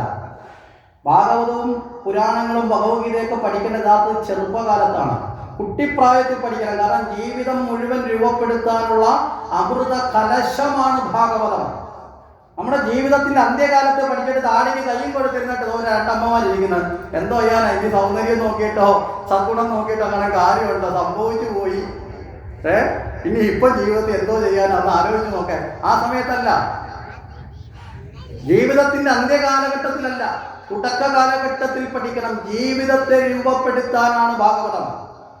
ഭഗവാന്റെ കഥകൾക്കല്ല പ്രാധാന്യം, ജീവിതത്തിന്, നമ്മുടെ ജീവിതത്തിന് ഭഗവാന്റെ അനുഗ്രഹമായി, ഭഗവാന്റെ ജീവിത സന്ദേശങ്ങളെ ചേർത്ത് നമ്മുടെ ജീവിതത്തെ പുഷ്ടിപ്പെടുത്തി അറിവ് കൊണ്ട് വളർത്താനാണ് ഭാഗവതം. മനസ്സിലായില്ലേ? അതുകൊണ്ടാണ് പഠിക്കേണ്ടത് ചൊട്ടയിലാണ്. അതുകൊണ്ട് ചുടല വരെ നമുക്ക് ഗുണം കിട്ടും. ഇപ്പൊ ചുടല ഇരിക്കുന്ന സമയത്ത് പഠിച്ചിട്ട് വല്ല ഗുണമുണ്ടോ? പഠിച്ചതിന് 5 മിനിറ്റ് ചിലപ്പോൾ കത്തി പോകും, മൊത്തം കൂടെ ട്രാൻസ്ഫോമർ അടിച്ചു പോകുന്നതാണ്. വലിയ ഗുണമില്ല. എന്നുവെച്ചാൽ പ്രായമുള്ളവർ കേൾക്കാൻ പാടില്ലെന്നല്ല പറഞ്ഞത്, കുറെ കൂടെ കേൾക്കേണ്ട പ്രായം. നമ്മളിപ്പോൾ പ്രായമായപ്പോൾ പറഞ്ഞു ഇതൊക്കെ എത്രയോ നല്ല കാര്യങ്ങളാ അല്ലേ? ഈ നല്ല കാര്യങ്ങളൊന്നും ഇപ്പൊ ചിന്തിക്കുന്ന നമ്മുടെ കുഞ്ഞുങ്ങളല്ലേ നേരത്തെ കേൾക്കേണ്ടത്. അപ്പൊ അത്രയും ഗുണം അവരുടെ ജീവിതത്തിനത് കിട്ടും എന്നുള്ളത് നമ്മൾ ഉറപ്പിക്കണം. ശരി, ഇവിടെ സർവ്വവിധമായിട്ടുള്ള വിദ്യാസമ്പന്ന, സർവ്വഗുണസമ്പന്ന, അത് കഴിഞ്ഞ് പറഞ്ഞു സർവാംഗ സുന്ദരി. ഇത്രയും കാര്യങ്ങളുണ്ടപ്പോൾ കൃഷ്ണൻ പറഞ്ഞു ഇനി വേറൊന്നും വേണ്ട, ഞാൻ എത്തിക്കൊള്ളാം. മനസ്സിലായി? ഒരാൾക്ക് വേണ്ട എല്ലാ കാര്യങ്ങളും വന്നു, അറിവ് വന്നു, ഗുണങ്ങൾ വന്നു, സൗന്ദര്യവും വന്നു, പിന്നെ പ്രശ്നമില്ല. ശരി, പൊയ്ക്കൊള്ളാൻ പറഞ്ഞു. ഈ ദൂതൻ നേരത്തെ തന്നെ പോയി, മുമ്പേ തന്നെ ചെന്നു. അവിടെ എന്താ കാരണം? അവിടുന്ന് പറഞ്ഞു വിട്ടിരിക്കുന്ന ഒരു കാര്യമുണ്ട്, കൃഷ്ണനെ കിട്ടിയില്ല എന്നുണ്ടെങ്കിൽ തന്റെ ജീവൻ താൻ നഷ്ടപ്പെടുത്തും. അതായത് ആത്മഹത്യാ ഭീഷണി വരെ മുഴക്കിയിട്ടുണ്ട് ആര്? രുക്മിണി. അതുകൊണ്ട് തന്നെ അങ്ങനെ എന്തെങ്കിലും അപകടം സംഭവിക്കുന്നതിന് മുമ്പ് ദൂതൻ അവിടെ ചെന്ന് പറഞ്ഞു ആശ്വസിപ്പിക്കാൻ വേണ്ടി. രുക്മിണിയാണെങ്കിൽ വിങ്ങുന്ന മനസ്സോടെ ഇരിക്കുക. കൃഷ്ണനെ ഇവിടെ വിളിച്ചിട്ടില്ല എന്ന് അറിഞ്ഞത് മുതല് വളരെ വേഗത്തിൽ ദൂതൻ ചെന്ന് പറഞ്ഞു കുഴപ്പമില്ല, ഞാൻ കൃഷ്ണനെ അറിയിച്ചിട്ടുണ്ട്, കൃഷ്ണൻ വരാമെന്നും പറഞ്ഞിട്ടുണ്ട്. അപ്പൊ കാര്യം സാധിച്ചു വന്ന ആ ദൂതൻ എന്ത് കൊടുക്കണം സമ്മാനമായി എന്ന് രുക്മിണിക്ക് ഒരു ആകാംക്ഷ. രുക്മിണി അവിടെ ഇരുന്ന വില കൊടുക്കുള്ള എല്ലാം എടുത്തിട്ട് അത് തിരിച്ചു വെക്കും, ഓരോന്നെടുക്കും, മാറ്റി വെക്കും. അങ്ങനെ പണം എടുത്തു, സ്വർണം എടുത്തു, വസ്ത്രങ്ങൾ എടുത്തു, എല്ലാം എടുത്തു. രുക്മിണിക്ക് തോന്നി ഇതൊന്നും കൊടുത്തിട്ട് തികയത്തില്ല. അത്ര വലിയ തന്റെ ജീവിതത്തിലെ ഏറ്റവും വലിയ കാര്യം സാധിച്ചു വന്ന അദ്ദേഹത്തിന് മുന്നിൽ രുക്മിണി 2 കൈ കൂപ്പി നമസ്കരിച്ചു. നമുക്ക് ഒരാൾക്ക് കൊടുക്കാവുന്നതിൽ വെച്ച് ഏറ്റവും വലിയ സമ്മാനം, മനസ്സിലായില്ലേ, ബഹുമാനമാണ്, ആദരവാണ്. നമ്മൾ കൊടുക്കുന്ന പണത്തെക്കാളും സമ്പത്തിനേക്കാളും സർവ്വതിനേക്കാളും വലുതാണ് നമ്മൾ കൊടുക്കുന്ന ആദരവ്. രുക്മിണി കൈകൂപ്പി നമസ്കരിച്ചു അദ്ദേഹത്തിനെ. അദ്ദേഹം കണ്ണുകൾ നിറഞ്ഞ കണ്ണുകളോട് കൂടി കണ്ണൊഴുകിൽ നിന്ന് കണ്ണുനീരൊഴുകുന്ന അദ്ദേഹം രുക്മിണിയെ അനുഗ്രഹിച്ചു. ഇത് കഴിഞ്ഞ് തൊട്ട് പുറവിൽ ഭഗവാൻ അവിടെ എത്തിച്ചു. ഇനി ഭഗവാൻ ഇവിടെ വന്നു കഴിഞ്ഞാൽ ഈ സ്വയംവരപ്പന്തലിൽ വന്നാൽ സംഘർഷം ഉണ്ടാവില്ലെന്നൊക്കെ ഭഗവാൻ ചോദിച്ചു ദൂതനോട് അന്ന് തന്നെ. അപ്പൊ ദൂതൻ പറഞ്ഞു കൊടുത്ത് അതൊന്നും ഉണ്ടാവില്ല. വഴി വരെ ആര് പറഞ്ഞു തന്നിട്ടുണ്ട്? രുക്മിണി പറഞ്ഞിട്ടുണ്ട്, എങ്ങനെ തന്നെ കൊണ്ടുപോകണം എന്നുള്ള വഴി വരെ പറഞ്ഞു. ഇത് നാട്ടിലെ എല്ലാ കാലത്തും ഉള്ളൊരു സംഭവമാണ് കേട്ടോ. ഒരു സന്ദർഭവശാൽ പറഞ്ഞാൽ നമ്മളെയൊക്കെ നാട്ടിൽ പലപ്പോഴും നമ്മുടെ നാട്ടുകാർ പറയും ഇന്ന വീട്ടിലെ പെങ്കൊച്ചിനെ ഇന്ന ചെറുക്കൻ അടിച്ചോണ്ട് പോയെന്ന് പറയാറുണ്ടല്ലേ. ഒളിച്ചോടുമ്പോൾ ഇങ്ങനെയാണ് പറയുന്നത്, ഇന്ന വീട്ടിലെ പെങ്കൊച്ചിനെ ഇന്ന ചെറുക്കൻ അടിച്ചോണ്ട് പോയി. സത്യത്തിൽ ഇത് അക്ഷരാർത്ഥത്തിൽ തെറ്റാണ്. ഈ കാര്യത്തിൽ ഞാൻ പുരുഷപക്ഷപാതിയാണ്, വേറെ ഒന്നും കൊണ്ടല്ല. ഈ പുരുഷൻ അങ്ങോട്ട് പോയി പ്രേമം ഉണ്ടാക്കും, പക്ഷെ അടിച്ചോണ്ട് പോകുന്ന യഥാർത്ഥത്തിൽ പുരുഷനല്ല. പുരുഷനെ നിർബന്ധിച്ച് അടിച്ചോണ്ട് പോകാനുള്ള സർവ്വ വഴി ഉണ്ടാക്കുന്ന പെൺകുട്ടിയാണ്. മനസ്സിലായില്ലേ? ചില അനുഭവം ഉണ്ടാവും, പലയിടത്തും പല സന്ദർഭങ്ങളിൽ ഇടപെട്ട അനുഭവം പറയാം. ചെറുക്കൻ അവസാനം രക്ഷപ്പെടാൻ വേണ്ടി പറയും, രക്ഷപ്പെടാനല്ല തൽക്കാലം പറയും ഈ എനിക്ക് ജോലിയില്ല, കയ്യിൽ കാശില്ല, പോയാൽ ജീവിക്കണ്ടേ. അന്നേരം പെണ്ണ് പറഞ്ഞിട്ട് കുഴപ്പമില്ല, അച്ഛൻ്റെ അക്കൗണ്ടിലുള്ള പൈസ മുഴുവൻ ഞാൻ എടുത്തോണ്ട് വരാം, പിന്നെ എൻ്റെ സ്വർണ്ണം മൊത്തം ഞാൻ എടുത്തോണ്ട് വരാം. മനസ്സിലായില്ലേ? ഇനി നീ എന്നെ കല്യാണം കഴിഞ്ഞ് ഞാൻ നിന്റെ വീട്ടിൽ വന്ന് ഇരിക്കും. ഇതൊക്കെ കേട്ടിട്ട് അവസാനം വെട്ടിലായി പോകുന്നത് തിരിച്ചാണ്. ചൂണ്ട ഇടുന്നത് ചെറുക്കനാണ്, പക്ഷെ ചൂണ്ടയോടൊപ്പം ഇടുന്ന ആളിനെ വെള്ളത്തിലോട്ട് വലിച്ചിടുന്ന മത്സ്യവരാ ഇതാണ്. രുക്മിണിയുടെ കാലത്തും അങ്ങനെ തന്നെ. രുക്മിണി പറഞ്ഞു കൊടുത്തു എങ്ങനെ തന്നെ കൊണ്ടുപോകണം, വളരെ കൃത്യമാണ്. കാരണം തന്ത്രം മെനയുന്നതിൽ ബുദ്ധിശാലികളാണ് സ്ത്രീകൾ. പക്ഷെ വേണ്ട സമയത്ത് വേണ്ടും വണ്ണം മെനയാൻ എല്ലാ സ്ത്രീകളെ കൊണ്ട് സാധിക്കുന്നത് ഇത്ര മാത്രമേ ഉള്ളൂ. ലോകത്തിലെ ഏറ്റവും ബുദ്ധിയുള്ളത് സ്ത്രീക്കാണ് പുരുഷനേക്കാൾ. ഞാൻ നിങ്ങളെ പുകഴ്ത്താൻ വേണ്ടി പറഞ്ഞതല്ല, നിങ്ങൾ എണ്ണം കൂടുതലായതുകൊണ്ട് ഒരു സപ്പോർട്ടിന് വേണ്ടി പറഞ്ഞതല്ല, യാഥാർത്ഥ്യം പറഞ്ഞാണ്. ഏറ്റവും കൂടുതൽ സ്ത്രീക്കാണ് ബുദ്ധിയുള്ളത്. പക്ഷേ ഈ ബുദ്ധിയെ വേണ്ടും വണ്ണം വേണ്ട സമയത്ത് ഉപയോഗിക്കുന്നതിൽ സാധിക്കുന്നില്ല എന്നുള്ളതാണ് സ്ത്രീക്ക് പറ്റുന്ന ഒരു പ്രശ്നം. സ്ത്രീകൾക്ക് ബുദ്ധി ഉപയോഗിക്കണമെങ്കിൽ ഈ ഇതിൻ്റെ കണക്കാം, നമ്മുടെ വെറ്റക്കൊടിയുടെ കണക്കും കുരുമുളക് പൊടിയുടെ കണക്കാം. കുരുമുളക് പൊടി എത്ര മുകളിൽ വേണമെങ്കിലും വളരും, പക്ഷെ അടുത്തൊരു മരം വേണം. മനസ്സിലായില്ലേ? സ്ത്രീയുടെ ബുദ്ധി വികസിക്കണമെങ്കിൽ സ്ത്രീക്ക് ഒറ്റയ്ക്ക് ബുദ്ധി ഉറയ്ക്കാൻ ചില സ്ത്രീകൾക്ക് സാധിക്കില്ല. അതുകൊണ്ട് എന്ത് ചെയ്യും? ഒരു പുരുഷനെ ചുറ്റിപ്പറ്റിയേ വളരത്തുള്ളൂ. അതുകൊണ്ടാണ് നാട്ടിൽ പണ്ടേ കേൾക്കുന്ന ഒരു വാക്കുണ്ട്, എന്താ, ഏതൊരു പുരുഷന്റെ വിജയത്തിന്റെ പുറകിൽ ആരുണ്ട്? ഒരു സ്ത്രീയുണ്ട്. അത് യാഥാർത്ഥ്യമാണ്. ഈ ഏറ്റവും കൂടുതൽ സ്ത്രീക്ക് ബുദ്ധി ഉള്ളതിന്റെ തെളിവാണ് നിങ്ങൾ ധരിക്കുന്ന ഒരു ആഭരണം. ഭാരതത്തിൽ നിന്ന് തുടങ്ങിയ ഒരു ആഭരണ രീതിയുണ്ട്. ഏതാണെന്നറിയാം? കടുക്കനിടുക, കമ്മലിടുക. എന്തിനായി കമ്മലിടുന്നതെന്ന് പോലും നമുക്കാർക്കും അറിയത്തില്ല. പണ്ടേ കുത്തി ഇട്ട് തന്ന് കൊണ്ടു കിടക്കുക. ഇപ്പൊ കീഴ്ക്കാത്, മേക്കാത്, എടക്കാത്, ഇല്ലേ? എല്ലാ കാതും ഇപ്പോൾ കാവും ഒക്കെ ഇവിടെ ഇപ്പോൾ ആയിപ്പോയി. യഥാർത്ഥത്തിൽ കമ്മലിടുന്നത് നമ്മൾ കപില വാസുദേവന്റെ ഭാഗം പറഞ്ഞിരുന്നു, ഓർമ്മയുണ്ടോ? കൃഷ്ണന്റെ മഹാവിഷ്ണുവിന്റെ അവതാരമായി കപില വാസുദേവൻ വന്നു ജ്ഞാനാവതാരം എന്ന് പറഞ്ഞു. ഈ ജ്ഞാനാവതാരമായ കപിലൻ മഹാവിഷ്ണുവിന്റെ കമ്മലാണ്. മനസ്സിലായില്ലേ? മഹാവിഷ്ണുവിന്റെ കമ്മലാണ് കപിലനായി അവതരിച്ചത്. കാരണം എന്താ? അലങ്കാരത്തിനല്ലേ നമ്മൾ കമ്മൽ ഉപയോഗിക്കുന്നത്? എന്തിന്റെ അലങ്കാരം? ജ്ഞാനത്തിന്റെ ഏറ്റവും കൂടുതൽ അറിവ് നേടുന്നത് ചെവിയാണ് അല്ലേ? ജ്ഞാനേന്ദ്രിയം, ശ്രവണേന്ദ്രിയം. ശ്രവണേന്ദ്രിയത്തിന് അലങ്കാരമായി ബുദ്ധി നേടിയതിന്റെ പ്രതീകമാണ് കമ്മല്. അതുകൊണ്ടാണ് നമ്മുടെ നാട്ടിൽ പണ്ട് പറയും, മിടുക്കൻ ഇരിക്കട്ടെ ഒരു കടുക്കൻ. കേട്ടിട്ടുണ്ടോ? കഴിവുള്ളവന് കടുക്കാൻ കൊടുക്കുക. മനസ്സിലായില്ലേ? പണ്ട് കാലത്ത് പെണ്ണുങ്ങൾ മാത്രമല്ല, ഈ താന്ത്രിക വിദ്യയിൽ ശ്രേഷ്ഠന്മാരായ പുരുഷന്മാർ കമ്മലിടുമായിരുന്നു. തത്വശാസ്ത്ര വിദഗ്ധന്മാർ കമ്മലിടുമായിരുന്നു. വാസ്തുശാസ്ത്ര വിദഗ്ധന്മാർ കമ്മലിടുമായിരുന്നു. ജ്യോതിഷ പണ്ഡിതന്മാരായിട്ടുള്ളവർ കമ്മലിടുമായിരുന്നു. പണ്ട് ചില വിദ്യാലയങ്ങളിലെ ആശാന്മാർ അധ്യാപകര്, ഈ പണ്ടത്തെ കാലത്തെ വാദ്യാന്മാരെന്ന് പറയുന്നത് കമ്മലിടുമായിരുന്നു. എന്താ കാരണം? അറിവിന്റെ ലക്ഷണമാണ് കമ്മല്. സ്ത്രീകളെ സംബന്ധിച്ചുള്ള കോമൺ ആണ്, അറിവ് കൂടുതലാണ്. പക്ഷെ അത് ഉപയോഗിക്കാൻ അറിയുന്നില്ല എന്നുള്ളൊരു ദയനീയതയുണ്ട്. അതവിടെ ഇരിക്കട്ടെ. ഇല്ല ചെറുത് പറഞ്ഞത് കടിക്കാൻ മഹാവിഷം, പക്ഷെ കടിക്കാൻ മറന്നു എന്ന് പറയുന്നൊരു അവസ്ഥയുണ്ട്. അതവിടെ ഇരിക്കട്ടെ. ശരി, ഇവിടെ രുക്മിണി പറഞ്ഞു കൊടുത്തത് പ്രകാരം ഭഗവാൻ വന്നു. ഭഗവാൻ അവിടെ എത്തിച്ചേർന്നു. വളരെ കൃത്യമായിട്ട് ഭഗവാൻ എന്ത് ചെയ്തു? ഈ വിവാഹത്തിന് 2 ദിവസം കൊണ്ട് മാത്രമേ ഉള്ളൂ. വൈകുന്നേരത്ത് തലേ ദിവസം വൈകിട്ട് ക്ഷേത്ര ദർശനം കഴിഞ്ഞ് തിരിച്ചു വരുന്ന സമയത്ത് രുക്മിണി നിൽക്കുന്ന സ്ഥലത്തേക്ക് ഭഗവാൻ രഥവുമായി ദാരുകൻ രഥം ഓട്ടിച്ച് ഭഗവാൻ ആ രഥത്തിൽ ഇരുന്നു കൊണ്ട് നേരെ രുക്മിണി ഇരുന്ന സ്ഥലത്തേക്ക് ചെന്നു. ആ ക്ഷേത്ര ദർശനം കഴിഞ്ഞ് തിരിച്ചിറങ്ങുന്ന രുക്മിണി ഭഗവാനെ കണ്ട മാത്രയിൽ വണ്ടിക്ക് സ്റ്റോപ്പ് പോലും വേണ്ടിയിരുന്നില്ല. മനസ്സിലല്ലേ? വണ്ടി നിർത്തിയിട്ടല്ല കയറിയത്. കൈ ഒന്ന് നീട്ടിക്കൊടുത്ത് ഭഗവാന്റെ കൈകളിലേക്ക് രുക്മിണി ഒരൊറ്റ നിമിഷം കൊണ്ട് ചാടി കരയേറി രഥത്തിന്മേലേറി ഭഗവാന്റെ മാറിടത്തിലേക്ക് ജന്മജന്മാന്തരങ്ങളിലായി താൻ കാത്തിരുന്ന അപൂർവ സൗഭാഗ്യമായി ഭഗവാനിൽ ചേരുവാനുള്ള എത്ര കോടി ജന്മം വേണം ഈശ്വര നിന്നിൽ ഞാനൊന്ന് അലിഞ്ഞു ചേരുവാനെന്നുള്ള ആത്മാവിന്റെ പരിപൂർണ പ്രാർത്ഥന പോലെ ആ പരമാത്മാവിലേക്ക് ജീവാത്മാവ് ഒരു ആനന്ദാധിക്യത്തോടെ ലയിച്ചു ചേർന്നു. അതുപോലെ ഭഗവാന്റെ മാറിടത്തിൽ ഒരു നിമിഷാർത്ഥം കൊണ്ട് രുക്മിണി ഭഗവാനെ നേടി. അങ്ങനെ മുന്നോട്ട് പോയപ്പോ ദൂതന്മാരിൽ എന്ന് പറഞ്ഞു, ദേ രുക്മിണിയെ കൊണ്ട് ഭഗവാൻ കൃഷ്ണൻ പോകുന്നു. ശിശുപാലൻ തിരിച്ചു രുക്മിണിയെ നോക്കി, നീ അല്ലേടാ വാക്ക് പറഞ്ഞു വലിയ ശൂരന്മാരെ കണക്ക് രുക്മിണിയെ എനിക്ക് കെട്ടിച്ചേരാന്നൊക്കെ പറഞ്ഞത്? ഇപ്പൊ ഞാൻ നാണം കെട്ടില്ലേ? നാട്ടുകാരടുത്ത് മുഴുവൻ ഞാൻ കെട്ടാൻ പോകുന്നു പറഞ്ഞു, ഞാനിനി എങ്ങനെ തിരിച്ചു പോകും എന്നൊക്കെ ചോദിച്ചുകൊണ്ട് വളരെ ദേഷ്യപ്പെട്ട് സംസാരിച്ചപ്പോൾ രുക്മിണി ഒരു വ്രതമെടുത്തു. രുക്മിണിയെ കൊണ്ടല്ലാതെ ഞാൻ തിരിച്ചു വരില്ല, കൃഷ്ണനെ ഞാൻ വധിക്കും, കംസന്റെ കണക്കല്ല ഞാൻ എന്ന് പറഞ്ഞിട്ട് രുക്മിണി തേര് തെളിച്ച് കൃഷ്ണനെ പോയി തടഞ്ഞു. കൃഷ്ണനുമായി ഘോര യുദ്ധത്തിൽ ഏർപ്പെട്ട് ആ യുദ്ധത്തിൽ വെച്ച് അവിടെ ബലരാമനൊക്കെ ആ സമയമായപ്പോഴത്തേക്ക് ഇതൊക്കെ അറിഞ്ഞ് കൃഷ്ണൻ വന്ന സ്ഥലത്തേക്ക് വന്നു. അവരും ഈ യുദ്ധത്തിൽ വന്ന് പങ്കാളിയായി. ആ യുദ്ധത്തിൽ ബലരാമനും കൃഷ്ണനും കൂടി രുക്മിണിയുടെ സൈന്യത്തെ പരാജയപ്പെടുത്തി രുക്മിണിയെ ഭഗവാൻ പിടിച്ചു കെട്ടി വധിക്കാൻ വേണ്ടി തയ്യാറായി. ഈ സമയത്ത് രുക്മിണി കൈകൾ കൂപ്പിക്കൊണ്ട് ഭഗവാനെ നോക്കി. കാരണം എന്താ? സഹോദരനാണല്ലോ. കൈകൾ കൂപ്പി. ഇതേ സമയം കണ്ടെത്തി ബലരാമൻ കയറി ഇടപെട്ട്. കാരണം ബലരാമൻ ഇവിടെ 2 ഉദ്ദേശമുണ്ട്. ഒരു ഭാഗത്ത് ആരാ നിൽക്കുന്നത്? തൻ്റെ അനുജൻ അല്ലേ, കൃഷ്ണൻ, മകന് തുല്യൻ. മറുഭാഗത്ത് നിന്ന് രുക്മിണിയായിട്ട് ബലരാമൻ ഒരു ബന്ധമുണ്ട്. എന്താ ബന്ധമെന്ന് ചോദിച്ചാൽ തൻ്റെ ശിഷ്യനാണ് രുക്മിണി. മനസ്സിലല്ലേ? ബലരാമൻ ഈ കുഴപ്പക്കാരായ ചില ശിഷ്യന്മാരും ഉണ്ട്. അത് ദുര്യോധനന് ശിഷ്യനായിരുന്നു. അപ്പോൾ ഒരു ഭാഗത്ത് അനുജൻ, മകന് തുല്യൻ. ശിഷ്യനും ആർക്ക് തുല്യനാണ്? മകന് തുല്യനാണ്. അപ്പൊ അതുകൊണ്ട് രുക്മിണിയെ രക്ഷിക്കുക എന്നൊരു പ്രാഥമിക ദൗത്യം ബലരാമന്റെ ഉള്ളിലുണ്ട്. പക്ഷെ കൃഷ്ണനെ നേരിട്ട് തടയാൻ പറ്റില്ല. അപ്പോഴാണ് ഉചിതമായി ആരുടെ കൈകൂപ്പൽ കണ്ടത്? രുക്മിണി. അപ്പൊ പറഞ്ഞു, കൃഷ്ണ അരുത്, അവൻ നമ്മുടെ ബന്ധുവാണ്. രുക്മിണി നമ്മുടെ കൂടെ ചേർന്നതോടുകൂടി അവൻ നമ്മുടെ ബന്ധുവാണ്. അതുകൊണ്ട് ഈ മംഗളമുഹൂർത്തത്തിൽ വധം അരുത്. പക്ഷെ ഭഗവാൻ വെറുതെ വിടാൻ തയ്യാറായില്ല. ഭഗവാൻ വിരൂപനാക്കി പറഞ്ഞു വിട്ടു. എന്തുകൊണ്ടാണ് ഭഗവാൻ അങ്ങനെ ഒരു കർമ്മം ചെയ്തത്? ബന്ധുവാണെന്ന് പറഞ്ഞിട്ടും വിരൂപനാക്കി എന്തുകൊണ്ടാണെന്ന് ചോദിച്ചാൽ, താൻ നിരന്തരം ചെയ്യുന്ന കർമ്മത്തിന്റെ ഫലം അനുഭവിക്കണല്ലേ. രുക്മിണി ഒരു കർമ്മം ചെയ്യാൻ തീരുമാനിച്ചിരുന്നു, നടപ്പിലാക്കിയിരുന്നു. എന്താണെന്നറിയോ? ഈ സ്വയംവര കൃഷ്ണൻ അവിടെ എത്തി എന്ന് രുക്മിണി അറിഞ്ഞു. അന്നേരം എതിർത്തില്ല. അവിടെ വരുന്ന സമയത്ത് എതിർത്തില്ല. എന്താ കാരണം? ഈ സ്വയംവര പന്തലിൽ കൃഷ്ണൻ വരട്ടെ, വന്ന് സ്വയംവര പന്തലിൽ വന്ന് അവിടെ കയറി ഇരിക്കുമ്പോൾ ആ സദസ്സിൽ വെച്ച് അവിടെയുള്ള മുഴുവൻ ആൾക്കാരെ മുമ്പിച്ച് കൃഷ്ണനോട് ചോദിക്കണം, നിന്നെ ആര് വിളിച്ചു? ആര് വിളിച്ചിട്ടാണ് നീ വന്നത്? നിനക്ക് നാണമില്ലേ വലിഞ്ഞു കയറി കല്യാണം കഴിക്കാൻ വരാൻ? ഇറങ്ങടാ പുറത്തെന്ന് പറഞ്ഞ് അപമാനിച്ചിറക്കി വിടണം. പരസ്യമായി അപമാനിക്കുക എന്ന് പറഞ്ഞാൽ കൊല്ലുന്നതിന് തുല്യമല്ലേ? മനസ്സിലാവുന്നുണ്ടോ?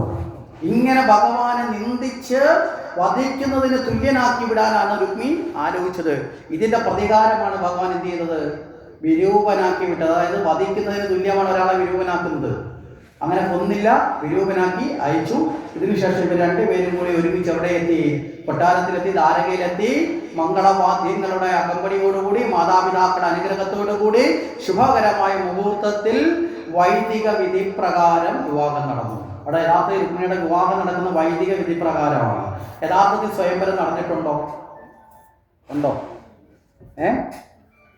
ഉണ്ടോ? നമ്മൾ സാധാരണഗതിയിൽ സ്വയംവരം നടന്ന എന്താ? വിവാഹം കഴിക്കേണ്ട വരന്മാർ നിരന്നിരിക്കുന്നിടത്തേക്ക് പെൺകുട്ടി പോയി മാലയിടണം. അതുപോലെ ഇവിടെ നടന്നോ? ഇല്ല. പിന്നെ എന്തുകൊണ്ട് അതിന് സ്വയംവരം എന്ന് പറയുന്നതെന്ന് വെച്ചാൽ, പുറമേ ഉള്ള ചടങ്ങുകളെക്കാളും മനസ്സുകൊണ്ട് രുക്മിണി ആരെ ഭരിച്ചു? കൃഷ്ണനെ ഭരിച്ചു. അപ്പൊ യഥാർത്ഥത്തിൽ വിവാഹത്തിന് ഭാര്യ ഭർത്താവിനെ ഭരിക്കേണ്ടതും ഭർത്താവ് ഭാര്യയെ ഭരിക്കേണ്ടതും പുറമേയുള്ള മാലയും ദാരിയുടെയും കണക്ക് വെച്ചിട്ടല്ല. മനസ്സിലായില്ലേ? വരിക്കേണ്ടത് മനസ്സുകൊണ്ടാണ്. മനപ്പൊരുത്തം ഉത്തമമെങ്കിൽ മറ്റു പൊരുത്തങ്ങളൊന്നും നിർബന്ധമില്ല. ഇന്ന് അതൊന്നും മനപ്പൊരുത്തം ഉത്തമം അല്ലാത്തതുകൊണ്ടാണ് നമ്മൾ 6 പൊരുത്തം 8 പൊരുത്തം 9 പൊരുത്തം ഒക്കെ നോക്കി കിടക്കുന്നത്. ഈ 9ഉം 10ഉം പൊരുത്തം ഉള്ളതൊക്കെയാണ് ഇപ്പോൾ ഈ അടുത്ത കാലത്ത് വിഷം കൊടുത്ത് കൊന്നതും പാമ്പിനെ കൊണ്ട് കടിപ്പിച്ചു കൊന്നതും ഒക്കെ. മനസ്സിലായില്ലേ? അപ്പൊ പുറമെ ആരെങ്കിലും നമ്മളെ നേരിപ്പോലും കണ്ടിട്ടില്ലാത്ത, പെണ്ണും ചെറുക്കനെ ഇന്ന് വരെ നേരിൽ കണ്ടിട്ടില്ലാത്ത ഒരാള് കബഡി നിരത്തിയിട്ട് ശൂന്യതയെ നോക്കി പറയുന്ന പൊരുത്തം നോക്കിയിട്ട് ജീവിതം ബലിയാടാക്കരുത്. ഏറ്റവും പ്രധാനം നമുക്ക് ഉൾക്കൊള്ളാൻ പറ്റുമെന്നുള്ള മനപ്പൊരുത്തമാണ് വേണ്ടത്. ഇനി പൊരുത്തം നോക്കുകയോ നോക്കാതിരിക്കുന്നതൊക്കെ അവരോട് ഇഷ്ടം. നോക്കിയാൽ ചിലപ്പോൾ ഞാൻ വിളിച്ചുകൊണ്ട് ഇത് പറയുമ്പോൾ ചിലപ്പോൾ നിങ്ങളുടെ ജ്യോതിഷത്തെ കുറ്റം പറഞ്ഞതല്ല, ജ്യോതിഷം പഠിച്ച് ജ്യോതിഷം പറയുന്നവരുടെ എണ്ണം ഇന്ന് വളരെ കുറവാണ്. സത്യമായിട്ട് പറയണമല്ലോ. അതുകൊണ്ട് മാത്രം പലരും ഇന്ന് ഉപജീവനത്തിന് വേണ്ടിയിട്ട് വരുന്നവനെ വെട്ടിയാക്കുന്ന രീതിയിൽ ഒരു ചുറ്റി വരുന്നവനെ 10 ചുറ്റി ചുറ്റിച്ചു കൊടുക്കും. മനസ്സിലായില്ലേ? ഒരു ചുറ്റിന്റെ വിഷമം കൊണ്ടാണ് ഒരാൾ നേരെ എവിടെ പോകുന്നത്? കബഡി നടത്താൻ ചെല്ലുന്നത്. അങ്ങനെ ചെല്ലുന്നവനെ വിളിച്ചിട്ട് 10 ചുറ്റിച്ചിട്ട് കൊടുക്കും. ഈ അടുത്തിടയ്ക്ക് തമാശയ്ക്ക് ഒരാൾ പറഞ്ഞു, കുറച്ച് സാമ്പത്തിക ബുദ്ധിമുട്ട് വന്നു, ഒരു 1.5 ലക്ഷം രൂപയുടെ കടം വന്നു. ആ കടത്തിന്റെ ബാധ്യതയൊക്കെ വന്നാൽ മനസ്സിന് വിഷമം വന്നാൽ ജോലിസിനെ കാണാൻ പറ്റും. ജോലിസിന് പറഞ്ഞു, താമസിക്കുന്ന വീടിന് ദോഷമുണ്ട്, അതിന്റെ ദിശയൊക്കെ മാറ്റി കുറച്ച് പണിയൊക്കെ ചെയ്ത് മാറ്റണമെന്ന് പറഞ്ഞു. പുള്ളിയും കൂടെ ഒന്ന് പണിയെല്ലാം കൂടെ പറഞ്ഞു. പണിയെല്ലാം കൂടെ തീർന്നപ്പോൾ 6 ലക്ഷം രൂപ ചെലവ്. മനസ്സിലായില്ലേ? ബാധ്യതയിലുള്ള ചെലവ് 1.5 ലക്ഷം രൂപ. അപ്പൊ ഈ 6 ലക്ഷം രൂപ ബാങ്കിൽ നിന്ന് പോയി ലോണും കൂടെ എടുത്ത് 6 ലക്ഷവും ഈ 1.5 കൂടെ കൂട്ടി 7 ലക്ഷം രൂപ ബാധ്യത. 2-3 മാസം കഴിയാൻ ബാങ്കിൽ നോട്ടീസ് വരാൻ തുടങ്ങി. എന്താ? പൈസ അടയ്ക്കാൻ കാശില്ല. മനസ്സിലായില്ലേ? 2 വർഷം തികഞ്ഞതിന് മുമ്പ് തന്നെ വീടും വസ്തുവും ബാങ്കുകാരും ജപ്തി ചെയ്തുകൊണ്ട് പോയി ഇപ്പം വാടക വീട്ടിൽ താമസിക്കുക. എന്താ നോക്കാൻ പോയതാ? സമയം നോക്കാൻ പോയതാ, ദൈവവും ഗുണം നോക്കാൻ പോയതാ. മനസ്സിലായില്ലേ? നല്ല സമയം നോക്കാൻ പോയി ഇപ്പം നല്ല സമയത്ത് വാടക വീട് കിട്ടി, അതുകൊണ്ട് ഭാഗ്യം. ബാങ്കുകാരൻ വന്ന് ഇറക്കി വിട്ടപ്പോൾ എന്തായാലും ഒരു വാടക വീട് കിട്ടിയത് കൊണ്ട് രക്ഷ എന്ന് പറയുന്ന അവസ്ഥയിലേക്ക് പോയി പെടരുത്. ശാസ്ത്രങ്ങളൊക്കെ കൃത്യമാണ്, പക്ഷേ നമ്മൾ അതിനെ നമ്മുടെ ബുദ്ധിയൂടെ കൊണ്ടൊന്ന് മനസ്സിലാക്കണം. ഇവിടെ ഭഗവാൻ കൃഷ്ണൻ വിവാഹം കഴിച്ചത് യഥാർത്ഥ രുക്മിണിയുടെ ജാതകം നോക്കിയിട്ടാണോ? ആണോ? ശ്രീരാമൻ സീതയെ വിവാഹം കഴിച്ച ജാതകം നോക്കിയിട്ടാണോ? ആണോ? അല്ല. ബുദ്ധി പരീക്ഷ, ശക്തി പരീക്ഷ അല്ലേ? ശ്രീരാമൻ വിവാഹം കഴിച്ചെങ്ങനെയാ? ശക്തി പരീക്ഷയിലാണ്. കൃഷ്ണന്റെ വിവാഹം രുക്മിണിയാണെങ്കിൽ വേറെ ചില വിവാഹം ശക്തി പരീക്ഷ നടത്തിയിട്ടുണ്ട്. മനസ്സിലാവുന്നുണ്ടോ? അപ്പൊ കഴിവുള്ള യോഗ്യതയുള്ള ആളിനെ സ്വീകരിക്കല്. ജ്യോതിശാസ്ത്രം തന്നെ പറയുന്ന വാക്കാണ് ഞാൻ പറഞ്ഞത്. മനപ്പൊരുത്തം ഉത്തമമെങ്കിൽ മറ്റു പൊരുത്തങ്ങൾ ഇല്ലെങ്കിലും കുഴപ്പമില്ല. ഈ മനപ്പൊരുത്തം തന്നെയാണ് പ്രധാനം. മനസ്സിലാവുന്നുണ്ടോ? ഇന്ന് നമ്മൾ നേരിടുന്ന ഏറ്റവും വലിയ പ്രശ്നം, പ്രത്യേകിച്ചും കേരളത്തിലെ ഹിന്ദു സമൂഹം നേരിടുന്ന പ്രശ്നം, ഇപ്പൊ ചൊവ്വയും ബുധനും ഒക്കെ ദോഷമാണ്. മനസ്സിലായില്ലേ? എത്ര വീട്ടിലെ എത്ര പെൺകുട്ടികളാണെന്നറിയാം, എത്ര പയ്യന്മാരെന്നറിയാം എന്ന് പറഞ്ഞാൽ ചൊവ്വാദോഷം. സത്യത്തിൽ കേരളം വിട്ട് പുറത്തോട്ട് പോയി ചൊവ്വയില്ല, വ്യാഴമില്ല, ശുക്രനുമില്ല, പ്രശ്നങ്ങളൊന്നുമില്ല. പുതിയ സാധനം കണ്ടുപിടിച്ച് അവതരിപ്പിക്കുകയാണ്. ഇനി യുക്തിപരമായി നിങ്ങളൊന്ന് ചിന്തിച്ച് അതുകൂടി ഒന്ന് പറഞ്ഞ് നമുക്ക് അവസാനിപ്പിക്കാം. നമുക്ക് ചടങ്ങിലേക്ക് വരാം. ഒന്ന് യുക്തിപരമായി ചിന്തിച്ചൊക്കെ, ഒരു 2 കണ്ണിന് കാഴ്ചയില്ലാത്ത പെണ്ണിനെ 2 കണ്ണിന് കാഴ്ചയില്ലാത്ത ചെറുക്കനെ കൊണ്ട് കല്യാണം കഴിപ്പിച്ചാൽ ശരിയാവുമോ? 2 പേരും ഇരട്ടത്ത് കിടന്ന് തപ്പും അല്ലേ? ഇനി 2 കാലും ഇല്ലാത്ത ചെറുക്കനെ 2 കാലും ഇല്ലാത്ത പെണ്ണെ കൊണ്ട് കല്യാണം കഴിപ്പിച്ചാൽ ശരിയാണോ? ആണോ? അല്ല. അപ്പോൾ ഒരാളുടെ കുറവ് മറ്റൊരാളെ കൊണ്ട് പരിഹരിക്കാനല്ലേ നോക്കേണ്ടത് അല്ലേ? ഒരാൾക്ക് കണ്ണിന് കാഴ്ചയില്ലെങ്കിൽ മറ്റൊരാൾക്ക് കണ്ണിന് കാഴ്ച ഉണ്ടെങ്കിൽ കൈ പിടിച്ച് നടത്തും. ഇത് 2 പേരുടെയും ദോഷം ചേരുമ്പോൾ എങ്ങനെ ദോഷം തീരുന്നത്? ഒരാൾക്ക് ദോഷം ഉണ്ടെങ്കിൽ ഒരാൾക്ക് ദോഷമില്ലാത്ത ആളാണ് വരേണ്ടത്. യുക്തിയിൽ ചിന്തിച്ചാൽ അങ്ങനെയാണ്. അതുകൊണ്ട് നമ്മൾ ഈ ജീവിതത്തെ കൊണ്ടുവന്നിട്ട് കശക്കി കളയരുത്. അപ്പോൾ ഏറ്റവും പ്രധാനം എന്ന് പറഞ്ഞാൽ ഈ എല്ലാം നോക്കി വിവാഹം കഴിച്ചാലും ജീവിതം നേരെ ആവണമെങ്കിൽ പണവും സമ്പത്തും ഒക്കെ പിന്നീടുള്ള സ്ഥാനമാണ്. ആദ്യത്തെ സ്ഥാനം മനപ്പൊരുത്തം ആണ്. പണ്ട് നമ്മുടെയൊക്കെ വീട്ടിലെ അമ്മമാർക്ക് ഈ പൊരുത്തം ഉണ്ടായിരുന്നു. അതുകൊണ്ട് അവരുടെ ജീവിതത്തിന് ഇരുത്തം ഉണ്ടായിരുന്നു. ഇരുത്തമുള്ളത് കൊണ്ട് ജീവിതം ദീർഘകാലം ആ ജീവിതത്തിൽ നിലനിന്നിരുന്നു. ഇപ്പോൾ പോകുന്നതിനേക്കാൾ വലിയ ഡൈവോഴ്സിലേക്ക് എത്തുന്നത് കാലത്താണ് ജീവിക്കുന്നത്. ശരി, ഇവിടെ പറഞ്ഞു വന്നത് ഇത്തരം വൈദിക വിധി പ്രകാരം വിവാഹം കഴിച്ചിട്ടാണ് രുക്മിണി സ്വയംവരത്തിന്റെ കഥാതത്വം. ഇതിന്റെ ഉള്ളിലെ ഒരു കാര്യം കൂടി പറയും. ഈ രുക്മിണി സ്വയംവരം നമ്മളെ പഠിപ്പിക്കുന്നത് വെച്ചാൽ നവതാഭക്തി മാർഗമാണ്. നവതാഭക്തി എന്താ? ശ്രവണം, കീർത്തനം, വിഷ്ണു സ്മരണം, പാദസേവനം, അർച്ചനം, വന്ദനം, ദാസ്യം, സഖ്യമാത്മനിവേദനം. 9ാമത്തെ പടി സഖ്യം, തന്നെ സമർപ്പിക്കും. ഇതാണ് രുക്മിണി. രുക്മിണി ഭഗവാനെ എങ്ങനെയാ അറിഞ്ഞത്? കേട്ടല്ലേ? കേട്ടറിഞ്ഞപ്പോൾ എന്ത് തോന്നുന്നു? ഒരു കീർത്തിക്കാനുള്ള മോഹം വന്നു. അതുകൊണ്ട് കൂട്ടുകാരികളെല്ലാം കൃഷ്ണനെക്കുറിച്ച് പറഞ്ഞു. പിന്നെയോ എപ്പോൾ ഇരുന്നാലും ആരെക്കുറിച്ച് സ്മരിച്ചു? കൃഷ്ണനെ സ്മരിച്ചു. അപ്പോൾ ശ്രവണം, കീർത്തനം, വിഷ്ണു സ്മരണമായി. പിന്നെയോ ആ കൃഷ്ണന്റെ പാദസേവകയായി മാറാൻ ആഗ്രഹിച്ചു, പാദസേവനമായി. പിന്നെ എപ്പോഴും ഭഗവാനെ പൂജിക്കുക, മനസ്സുകൊണ്ട് പൂജിക്കലായി. മനസ്സിലായി? ഇഷ്ടം പൂജയായി മാറി. അർച്ചനം. അത് കഴിഞ്ഞാൽ പിന്നെയോ എപ്പോഴും കൃഷ്ണ എന്ന് കേൾക്കുമ്പോൾ തന്നെ കൈകൂപ്പി മനസ്സുകൊണ്ട് തൊഴുതു തുടങ്ങി. അപ്പം വന്ദനം. അത് കഴിഞ്ഞ് ദാസ്യം വന്നു. ആ കൃഷ്ണന്റെ ദാസിയാവാൻ സ്വീകരിച്ചു. അതാണ് പത്നീഭാവം എന്ന് പറയുന്നത്. ദാസിയാവാൻ തീരുമാനിച്ചു. അത് കഴിഞ്ഞാൽ ഒരു ബന്ധുത്വം ഉണ്ടാക്കാൻ, സഖ്യം, ഭാര്യ എന്നതിൽ ഏറ്റവും വലിയ ബന്ധം, ആ സഖ്യം ഉണ്ടാക്കാൻ തീരുമാനിച്ചു. അത് കഴിഞ്ഞാൽ തന്നെ സമർപ്പിച്ചു. അപ്പോൾ ഈശ്വരനെ നേടിയ ഒരു ജീവാത്മാവിന്റെ യാത്രയാണ് യഥാർത്ഥത്തിൽ എന്ത്? രുക്മിണി സ്വയംവരം. നമ്മൾ പഠിക്കേണ്ടത്, നമ്മളെല്ലാം രുക്മിണിമാരാണ്. എപ്പോഴാണ്? ഭഗവാനെ നേടുകയാണ് എൻ്റെ ജീവിത ലക്ഷ്യം. ഈ ജന്മം പൂർണ്ണമാകണമെങ്കിൽ, ഇനിയൊരു ജന്മം കൂടാതിരിക്കണമെങ്കിൽ ഭഗവാനെ നേടണമെന്ന വ്രതം നമ്മൾ എപ്പോൾ സ്വീകരിക്കുന്നു ആ നിമിഷം നിങ്ങളും ഞാനും ആണോ പെണ്ണോ എന്ന വ്യത്യാസമില്ലാതെ എല്ലാ ജീവനും ആരായി മാറും? രുക്മിണിയായി മാറും. ആ ജീവൻ ആരെ ആശ്രയിക്കണം?